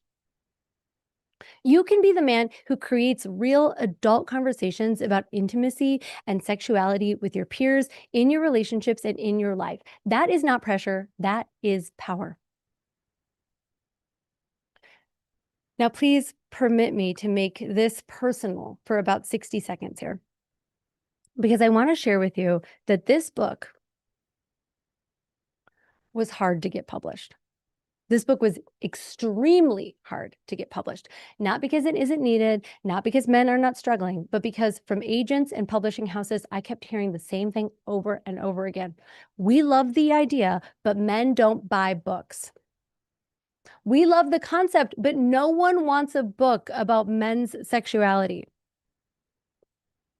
And I want you to hear that for what it really is, because this is not just a publishing opinion. This is a cultural belief that men should handle their shit privately, quietly, and with as little attention as possible. And I am done with that belief. Because here's what's happening right now, and this matters. I have been doing this work for 10 years, quietly, in coaching one man at a time, privately. And then we decided to try something new, and we ran this summit, and we had almost 10,000 men register. That is not normal. That is not a fluke. That is momentum. That is a wave. We are at a cultural moment where men are waking up and demanding something better. Real education and real tools and real language. More people are coming to me and my website and my YouTube channel than ever before. You're here with me right now. What used to be taboo is becoming mainstream. And here's the truth. Waves don't wait until you're ready. You either catch them or you watch other people ride them into shore.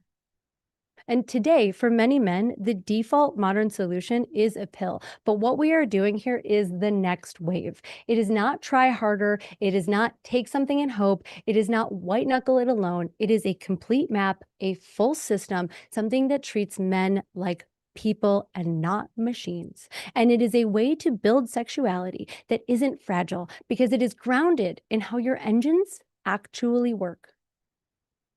So if you want to be a part of the wave of men who are learning this, now is the time. Not later, not when you're desperate, not when your relationship is on the line. Now, when the culture is shifting and you can be early instead of catching up. Before I tell you what I want you to do next, I want to first have you understand the size of the moment that we are in and the opportunity that you have to push this into the mainstream. The best chance that we have of doing that is to get this book to become a bestseller. It's already been a bestseller on Amazon, and it doesn't even come out for another 10 days. But we want it to be a bestseller on the New York Times. And the only way to do that is with a wave of pre-orders. Now, I'm going to be honest with you. I have been told that we might not make it simply because of the subject matter. Because again, that is what the publishing industry thinks. But that is not a reason not to try. That is the reason that we are going to try together. Because if we make a big enough splash with this book, if it gets some media attention, if it gets featured on some podcasts or in some big news articles, that is a huge win. That is a win for every man who's ever been told to keep this private, to shut up, to not complain, that his problems were not real problems. It is a win for every woman who wants to help her man and doesn't know where to begin. And is it a win for every single relationship that would be happier and healthier and more fulfilled if we could all just talk about sex like adults? So here is how you can be a part of history.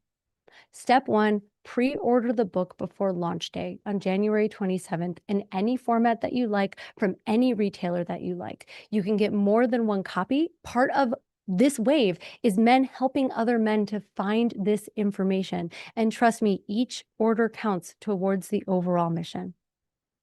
Step 2, claim your bonuses at harderbook.com, because when you pre-order, you unlock $350 in bonuses instantly. Things like the workbook, extra audio, meditations, and exclusive video, behind the scenes stuff, plus entries into the launch giveaways. If you want all of this, you've got to pre-order, so do not wait. And then step 3, share the book with at least one person, a man or woman who would benefit. Men are dealing with this in isolation, and all it takes to change someone's entire life is to share this. Seriously, this stuff can save a marriage. It can help keep a family together. That's not an exaggeration. I've seen it. I've been in the room. And at the bare minimum, it can help someone to feel less alone. All right. Now, remember earlier that I offered you all a discount code just to say thank you for being here. As an attendee of this summit, I am giving you a never done before 50% off of any of my courses for a limited time with code SUMMIT2026. That is code SUMMIT2026. Don't worry, we're going to email it to you as well. And I recommend that you jump on that because this is a special pre-order only discount. And it is my way of saying thank you for being here, for listening, for giving your full presence, for participating the way that you did today. And I hope that you will take this work with you and you will extend it out into your life. Because if you like what you heard here and you want to take it further, we've got you covered. In addition to the courses, we also offer coaching, and I would love to work with you to support you personally or connect you with one of the coaches that is a part of Team V. You can also apply for coaching here at the link or on my website. All right. It is now extremely important and my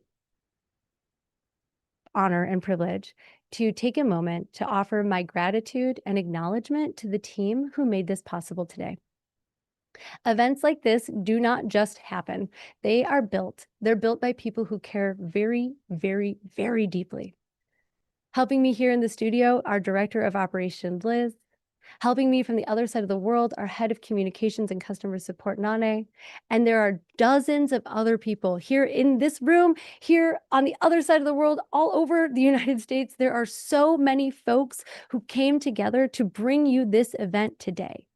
This event took 5 months and over $100,000 to put on. And I really want to share how grateful I am to every single one of you who helped to make this possible. So if you got value today, please go into the chat and send a thank you to the team, to the production team, to the tech team, to the customer support team, to our operations team, everyone who made it possible for you to be here today.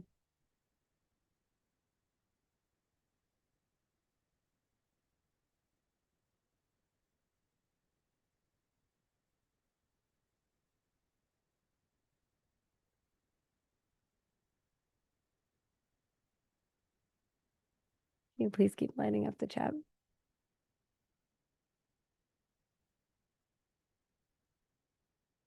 And please continue to do that while I move on and give a thank you to each of our wonderful speakers. Each of these folks jumped in with both feet and were so gracious throughout the entire process. Like I said, this was our first time doing something like this, and these folks are all seasoned professionals. They were gracious and they were patient, and I appreciate them so much. So thank you to all the speakers, and please light up the chat with your gratitude for all of the speakers.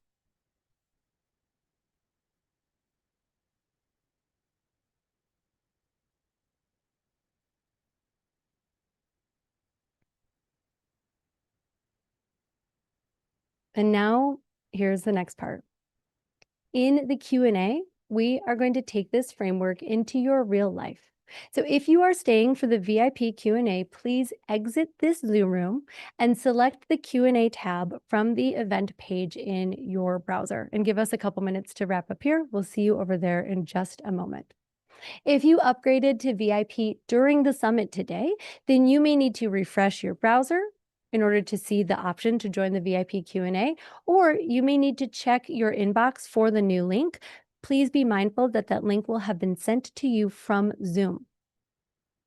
If you are not joining us for the Q&A, then let me take this moment to say thank you so much for being here. I hope that you enjoyed today and got as much value out of it as humanly possible. And I hope that you loved being here as much as I loved being here with you. And for the folks who are leaving us now, thank you. I will see you on YouTube and on Patreon, and I will see you in your inbox where we will be sending you the replay and that special Summit 2026 discount code. And for the rest of you, I will see you over in the VIP. Thank you so much.